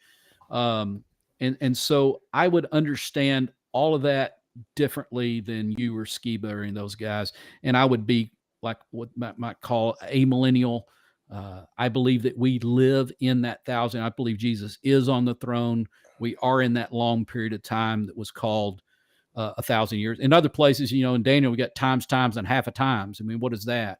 But there's these ideas that these were long periods of time. My personal view is that Jesus is on the throne.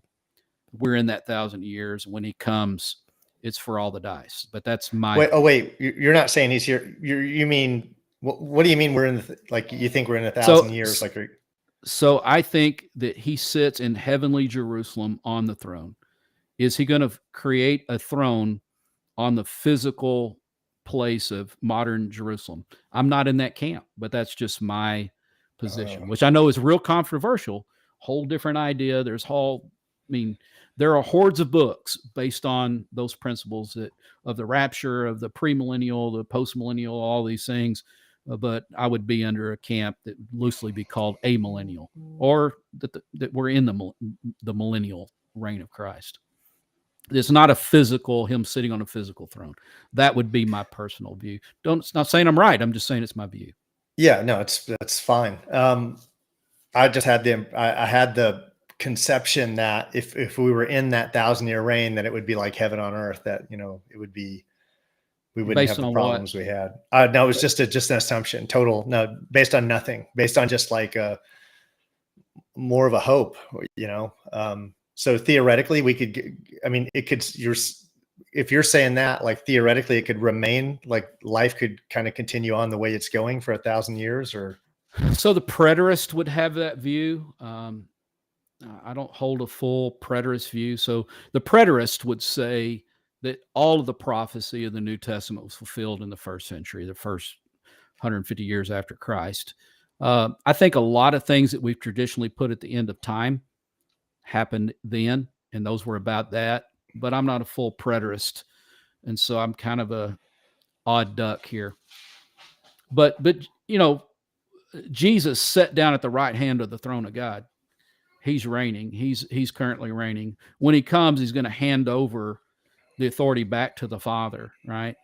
And so I'm this weird guy who really thinks that once this earth and the heavens and the earth are destroyed, that God might very well create a new creation, and we may very well be for that new creation, this new earth, what the angels have been for us. Just a thought. Interesting. Yeah, that's and we don't know, right? Like, it's not told. The future, like, all you hear is this, like, at least that's something very perplexing to me right now, is you have this 1,000-year reign, which I thought was very interesting, right? I'm like, hold on, why just 1,000 years? What happens after that, right? It's not. So is Satan literally a big red dragon whose tail wipes out a third of the stars? Why would I make 1,000 years literal and a big red dragon whose tail wipes out a third of stars figurative? And so, I don't, I'm watching over here, and I'm not going to be a very popular guy on a lot of this stuff, but it's just where I've come into my understanding. So, No, and I think honesty, it makes you more interesting, right? Like sometimes you have to say something that's unpopular, right? Like I don't mind. Like I try, I'll be honest on my views, right? Like, and a lot I just don't understand. And I think there's parts of the Bible we're just never going to understand, and everyone's going to understand differently. And it's okay. We're going to have our own belief. We're going to have our own views on eschatology. And we're going to have it's just, some people spend their whole lives, just real quickly, have you ever watched there's a channel on YouTube called The Door. Have you ever seen him? No. He's a grizzly old man with a long white beard, looks a lot like a slim Santa Claus, but he just comes off with a lot of wisdom. If you watch him, he breaks down the Bible. I guess he's. I've got a big white beard. I don't know if you. We didn't. But I don't know if I have the wisdom. Yeah. I think anyone that starts. Yeah, I'm always envious when someone studied the Bible their whole lives. I have a friend she's kind of my. Her name's Angelica. She's a co-host, but I always defer to her. At least I have up until now. But, well, here's where I'm at. I think you bring up something interesting. If you line hundreds of us up, we're probably going to have some different views on different things. But one of the things that I appreciate about your channel is I think we've largely lost the ability to say, come, let us reason together. Let us sit down and put all the evidence out there, and let's kick this back and forth and let the best ideas. It seems like we live in a triggered generation who's quick to judge, short to listen, doesn't want to consider or even entertain something that's not already their thought. And it's a difficult thing to do, but it's something that we need to do. But when I think people who are sincere open up the scripture, look at all that scripture has to say, and they move their own egos out of the way, then I think we can get to the truth. I think that is the intention. But you got to stop if you're reacting emotionally? Why am I reacting emotionally? And I've had to do that even, in the last couple of weeks on some things. I thought, no, gut level, I'm like, no, that can't be true. Then I had to make myself logically look through the passages. What are they saying? Is that, how does that fit with the rest of Scripture, and wrestle? And those are difficult things to do. It's a lot easier to react and not to study it out. Yeah, that was the intent. I'm glad you kind of touched on that, but that was my intent, was to try to normalize talking about it. That's why I called it the Chronicles, right? I just wanted to chronicle talking about mostly true earth, flat earth, whatever you want to call it. I'm still even, everything's shades of gray with me. But the Bible, all these things, I just want to talk about it with people. And I think that the more I talk about it, the more I understand, the more viewers understand. And let's just all ask our questions and let's talk about it and let's develop our views and let's grow. So I think one of the things that happens to us as we synthesize things to try to figure out, okay, how could I explain what I think to someone else? Then when we begin to package it to where we can share it, then sometimes we see some conflicts we didn't see before. Sometimes some dots connect that we didn't see connect before. And so I think there's a great strength in us trying to talk to one another, because maybe the person I'm talking to can bring some clarity that I didn't have, or maybe in my own, thought process that I'm trying to package this in a way I could communicate it, I start connecting things that I've not connected to. So I think it is a huge thing to do that. Yeah. Yeah. And I kind of considered myself a truther since maybe 2010. That's when my eyes kind of woke up to 9/11. Did it for me. It may not be everyone. That's for me. When I started looking at that, I started seeing problems with it. And then, it was the same thing for me, but mine wasn't until 16. Cause in 16, somebody else, he would say all these crazy things. I was like, what are you talking about? He said, just go research Building 7 and come back and explain Building 7 to me. And it was at that moment that the dominoes started tumbling for me. And I couldn't imagine, it could be something different than the narrative. And then when I figured out the narrative was obviously false, then the other implications of that are just almost too much to comprehend. There's two potential realities. One reality is that these governments are all disconnected. There's no spiritual realm. There's no religious war going on. Everything is just as they portray it on the news. Or there's been a religious war going on for a long time, and there's people fighting for your soul right now, right? So can I throw one thing in on that? Yeah, absolutely. So I don't know how many people have looked at Geneva, Switzerland and the WEF, but the other thing there is the CERN facility. And it's probably the preeminent, the biggest thing as far as particle science. This is a science establishment. Why do we need the idol Shiva out in front of it? If there is no, and why would they even in jest, as they say, go out there and have this sacrificial ritual in front of this thing? Is it strictly science or is it a belief system? And the evidence to me would suggest that there is a belief system. And you and I would see it certainly as Luciferians. So to try to, on one hand, say this is science, this is science, this is science, will explain the goddess Shiva out there. Yeah. And the fact that people just cannot see this is mind-numbing to me. It's like, how can you, they don't even, it's not just that they can't see it, it's that they can't even see it as a possibility, right? Like it'd be one thing if you couldn't see it, but these people deny it even being a possibility, right? Like, and why all the pagan god names? Okay, we don't believe in any gods, but we're going to name every thing we do in space, Apollo and everything. Days of the week, months, and even those, but they're tied into gods, which kind of ties you in. From my perspective, that's where I agree with Skiba. Is I think the men of renown of Genesis 6 was the pantheon of the Greeks and Romans, but and our space programs, right? What Apollo and Artemis and Saturn V, right? Saturn rocket, all the rockets, everything. It's every mission, it's every rocket, it's every planet. And then you get into a whole lot of numerology and a lot of that. And all that kind of thing. So, to say I there's not thought, a spiritual element in that is a little bit blind, a little bit naive.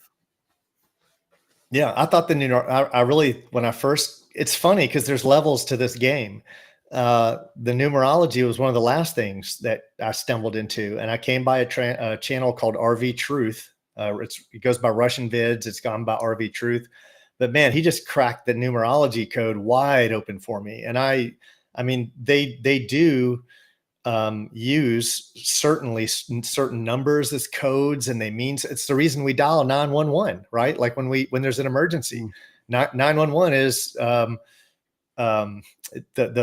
it pays homage to Apollyon, the destroyer, right? It's a passage. I forget which one it is, but it's I know it's 9/11, but I think maybe it's Revelation 9/11. It might be Revelation 9/11, but I you're mean, there's paying all homage. kinds of things. I mean, Yeah.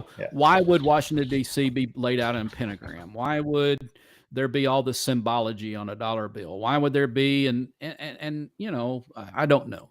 There's certainly a lot there that's not science. It's not, Yeah.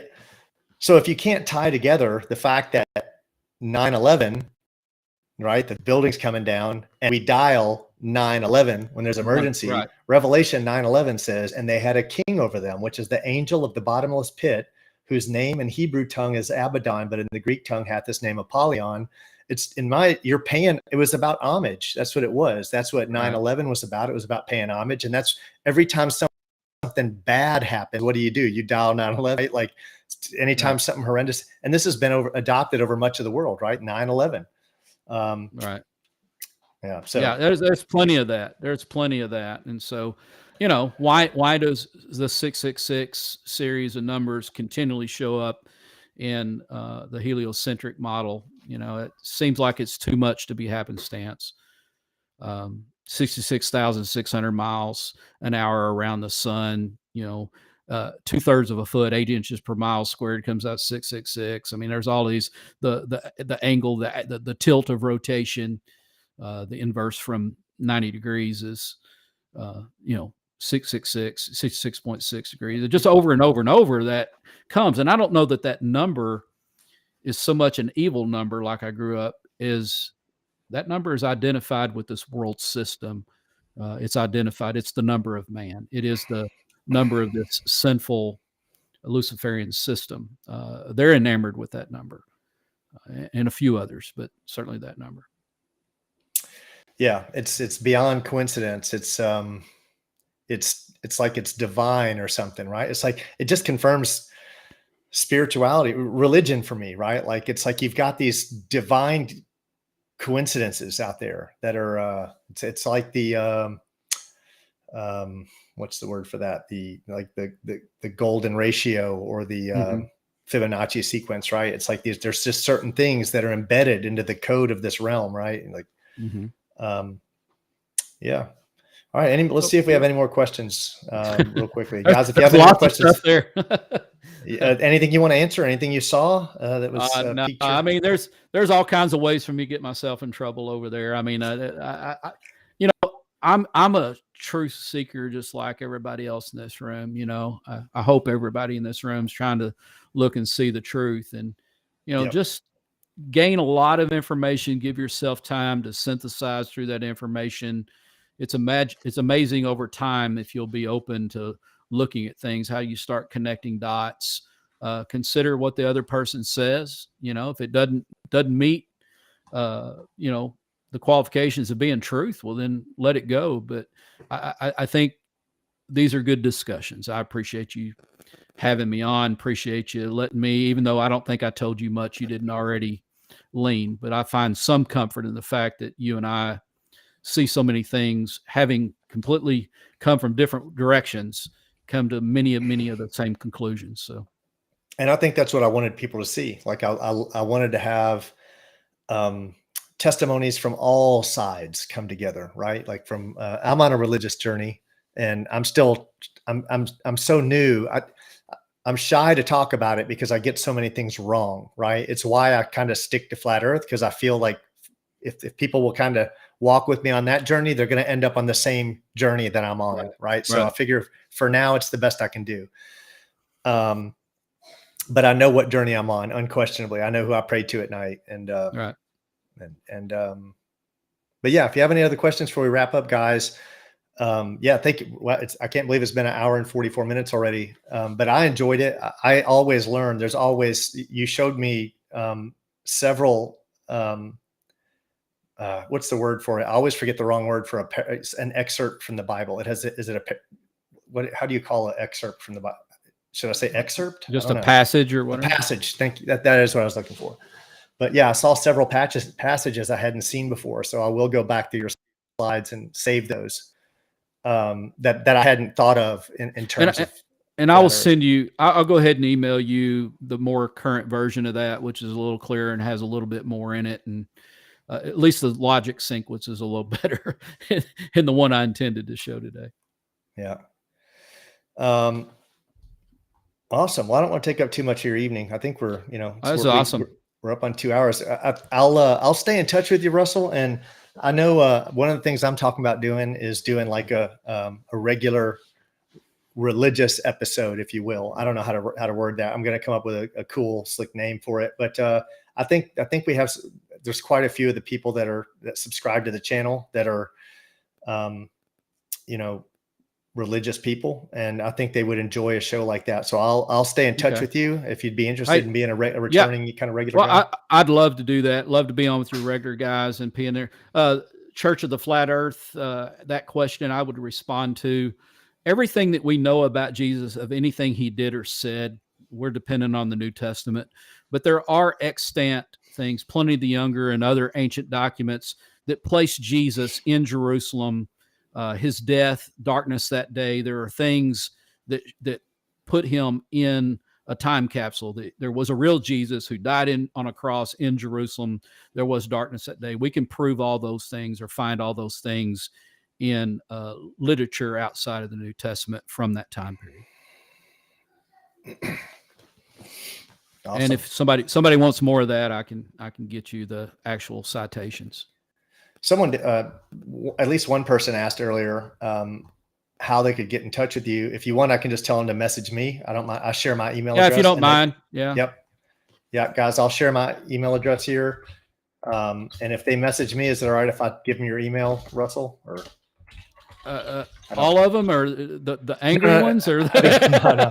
It was. I'll make sure it's a name that I know. But if it's the guy who asked is hey, if somebody, if you perceive somebody is honest and wants to have a conversation, and they're not out to, I'm just not trying to invite pain into my life, but I'd love to visit with somebody that honestly wants to just have a discussion. Yeah, if it's a name I know, and I'll vet it for you. But yeah, I'll just send them your email. All right, man. I appreciate you having me on. I would love to be on with your regular group and just chime in once in a while. Be the 5-minute guy, not the hour and 45-minute guy. All right. Yeah, I will reach out to you about that. That sounds good. I'm sure you could answer some questions and at least give another perspective. Anyway, yeah. All right, brother. All right, Russell. Have a good night. It was good having you on. Great. Thank you. Take care. All right. I'm going to hang out for a minute, guys. And just before, I like to put down 2 hours. It's been an hour and 48 minutes. We got Brenda on. I wanted to thank Brenda. Is Brenda still on? Brenda, say something if you're still on. Someone asked me, Bobby, why do you always entertain Brenda? Like, they distract from the show. I will say this. Brenda gave our most views. I mean, Brenda's a draw. I'm going to tell you guys, if you're trying to grow a channel and you're a flat earth debater, you may want to consider bringing Brenda on, right? Like Brenda's a draw. I'm just going to say it. We had the highest amount of live viewers, and we had the most views of that. So, and I'm not a hater of Brenda, right? I think,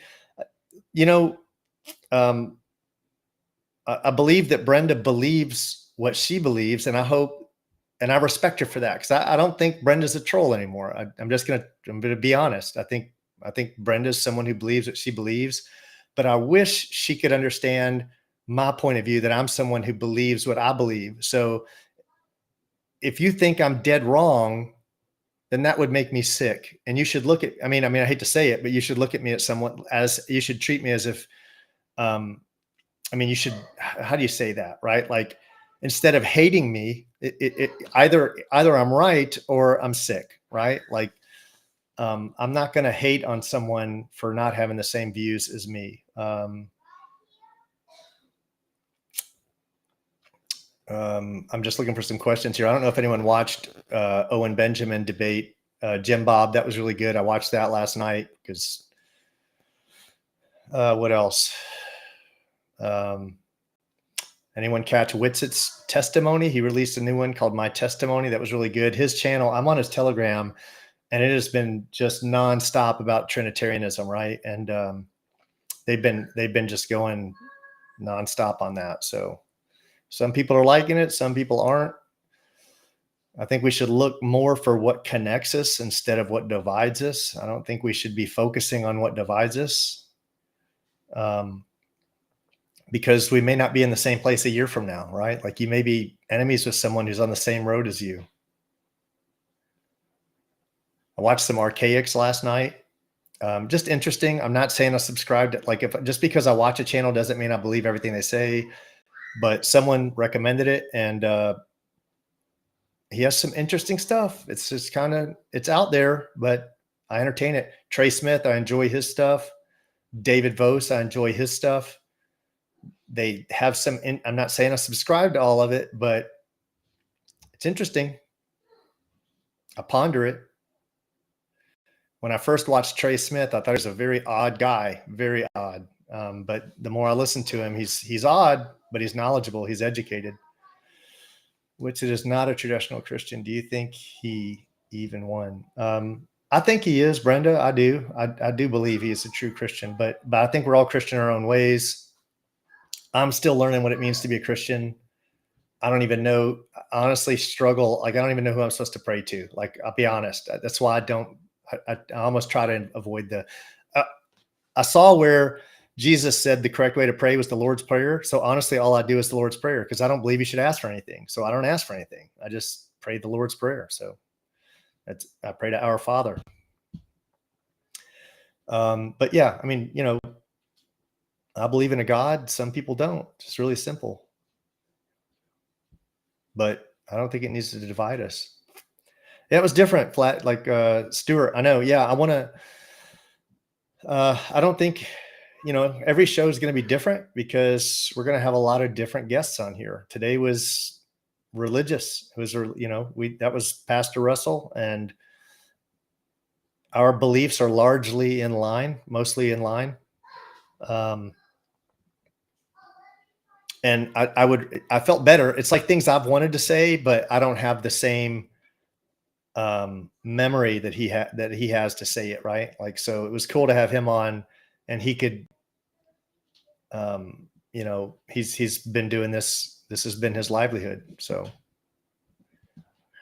yeah, Woohoo Nation, Church of the Flat Earth. Witsit said he's not a Christian. Christianity rejected. I didn't know that. I haven't seen all of Witsit's videos. Honestly, I watched too much stuff. Is that, I'm wondering, I wonder if that was clickbait. I don't know. From what I watch, I know I got the impression he believed in Jesus. I don't know. Yeah. Brenda, if Pedrosaurus, I don't know what that is, but if you have something, something I always want to say, I just want to add on. Again, we're just wrapping up. I just got a few more minutes, guys. I'll try to put down 2 hours. We got like 6 more minutes. If you want to come on and share your journey to Flat Earth, hit me up. I shared my email address already. It's flattalk@bobbythompson.net. If you want to add me on Facebook, feel free. I'm Bobby Rolls 2. So let me share that. Because that's kind of reference to jujitsu, like I roll as in roll in jujitsu also too. So, but Jaron believes in Jesus, but doesn't say he's Christian. Jaron, I enjoy watching Jaron's channel. I think he'd be a very fun guy to hang out with. He is hilarious. I find him hilarious. I saw you got another 3 minutes with him, Brendan. I couldn't find the clip. I didn't have time to watch the whole episode. I saw he had, he said, Brenda is wrong for 3 minutes, right? And I clicked through the video, but it was too long and I was getting ready to go to bed, but I didn't get to see the 3 minutes that he said you were wrong on. But you can't reject Brenda, guys. She's a draw. Brenda's a draw. If you're trying to kick off your Flat Earth channel, I think you should have on Brenda. I do. I'll always try to find her not to make this all about Brenda, guys, but everyone's got a voice in this channel. That's what it's all about.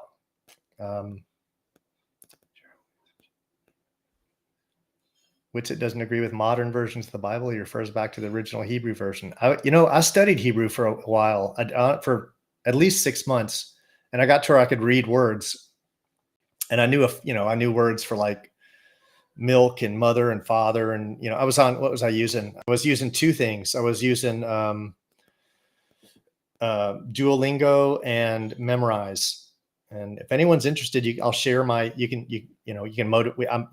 You can motivate, if you have a friend on, they motivate you because you can see when they're studying and whatnot. But that's something I do in my spare time, is study languages. And Hebrew is the hardest language I ever tried to study.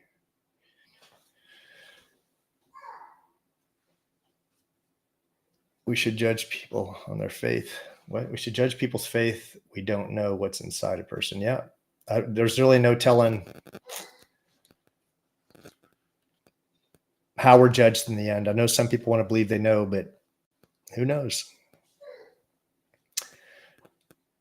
Few more minutes. I'm going to stop at 2 hours. I'm just practicing my monologuing, if you will. I'm terrible at it. How someone like Austin from Melodome or Jaron or David Weiss or any of these guys come on.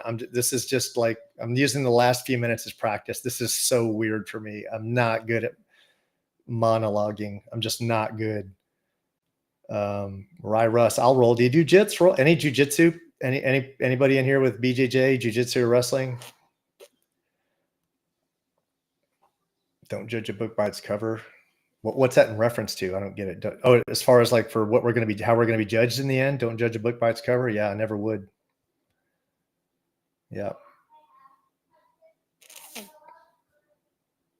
You are Bobby. You are. I am Bobby. Not sure. I'm not sure what that meant, but I am Bobby. I'll give you that. I'll guess your answer is no. We should judge people. I don't know what my answer is no to. Jaron is anti-Christian, in my opinion. I don't know. I mean, he's obviously doing iconoclasm, right? Like, he's against religion, right? He believes in his own religion. And I don't have for the record, I have zero problems with Jaron. I would love to kick it with him. I don't hold that against him. I don't know that I'm supposed to, right? And I think he's a cool dude. I think he's hilarious. Is Jesus God? Do I believe that? Man, I don't know, man. Look, I've been watching debates about Trinitarian.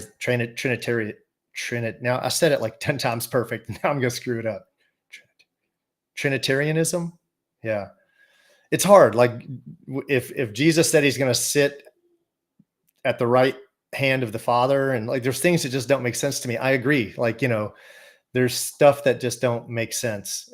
It doesn't make sense to me. So I'm just going to say it, right? But it's how like you got the Spirit and Jesus and God, and somehow they're all one. I don't understand it. Thanks for I don't believe so. This is weird. I never liked the idea of, and that's why I could never kick off. That's why I owe so much to Stuart, right, guys? If you don't know, I would not have a podcast without Stuart,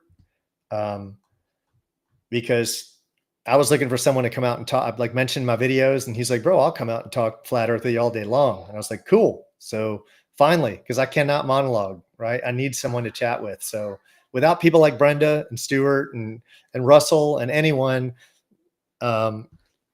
and I probably will eventually do another Brenda-sode, because Brenda is a draw. I'm just going to tell you guys. I'm going to tell you, Brenda's a draw. A lot of channels skipping on her. You know, people like controversial stuff, and she gets it. David Barton said, "I would love to learn BJJ. That's my addiction, right? Like, I am thoroughly addicted to jujitsu. I train. Used to be every day. Now I'm down. Now just because of my joints and whatnot, I'm down to like 4 days a week. But I've never did a channel because I don't. I've never been. What's the word for it? I've always tried to keep my ego in check, right? Like I never wanted to be that guy, kind of trying to promote myself. I always thought that was weird, trying to promote yourself. But this channel is more about, again, the whole purpose of it was, let's talk about it, guys. Let's just talk. Why is it weird? Like, why is it weird to talk about flat Earth? Why,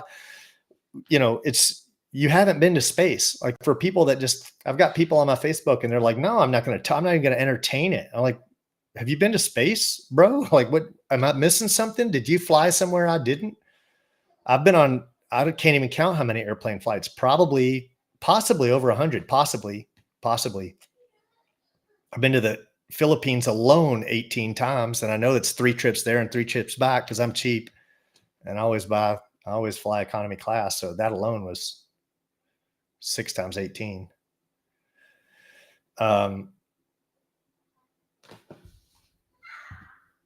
Anything else? Let's see for our wrap up. Jesus Christ is God in the flesh. I wish I had the conviction you have, brother. I mean, I know the path I'm on and I'm just trying to gain understanding right now. Like, the one thing I know for sure without any doubt and any hesitation is that there's a creator, and I know who I believe that creator is. But man, the Bible's a hard thing to grasp, right? Like, people, it's weird because we have people that read the Bible and they argue with each other too. But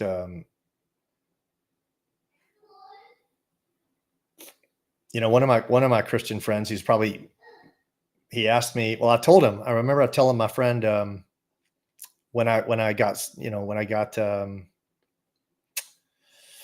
baptized a second time, he asked me if I spoke with God, and I was like, no, I haven't spoke with God. That'd be cool. And he's like, well, then you're not a Christian yet, And I don't know why he said that to me, but that kind of bothered me ever since, right? It's like, man, like, God spoke to you. He didn't speak to me. Like, maybe I'm not worthy. I don't know. Like, it was just a weird thing. It was a weird thing I thought about. Like, he's like, I'd be curious, like, if you're a Christian and you're in here, have you like literally believe you like converse with God? Like, is there anyone that can say that in here that says, I'm just curious because someone told me that, like, a good friend of mine who's a Christian told me that. He said, if you haven't spoke with God, you're not saved yet, something to that extent. Like, and I just thought, man, it's something I've thought about a lot.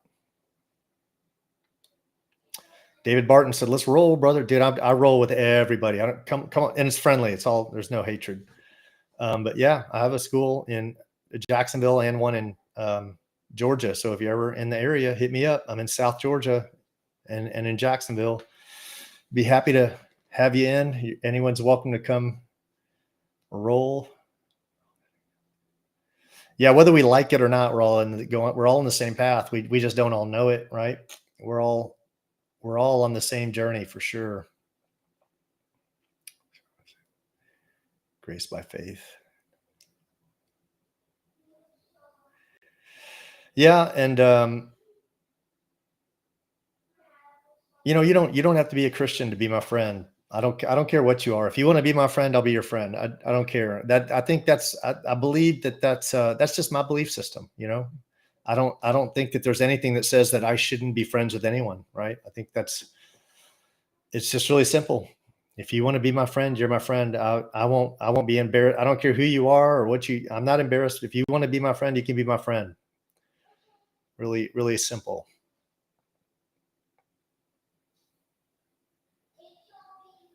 Sometimes I have thoughts. Now, see, that would be cool. That'd be a cool way to say it, right? Like, sometimes I have thoughts, like, but man, it wasn't expressed to me that way. It was expressed a little bit differently, but Well, man, I think we're running out of content. That was 2 hours. Thanks. I got a little bit of practice in. I'm not sure that I'll ever be a monologuer, right? So the goal is to always have someone else on. And the good thing is, I already have a backlog of people wanting to come on and talk. So that's super cool. So we got a backlog now. So plenty of shows to come on. We'll keep them rolling. So every Tuesday night at 6 p.m. Eastern Standard Time, every Wednesday night, 6 p.m. Eastern Standard Time, Saturdays at 2 p.m. Eastern Standard Time, and Sundays 2 p.m. at Eastern Standard Time.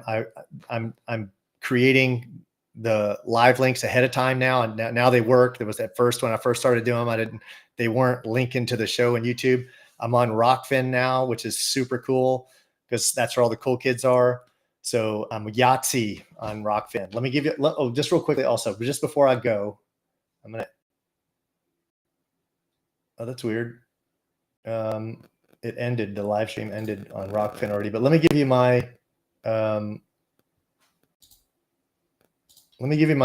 anyone's on Rockfin, man, I'd appreciate the love on my Rockfin channel. And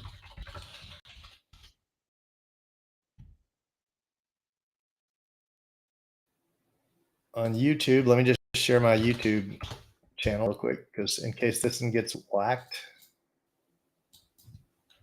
because it probably will.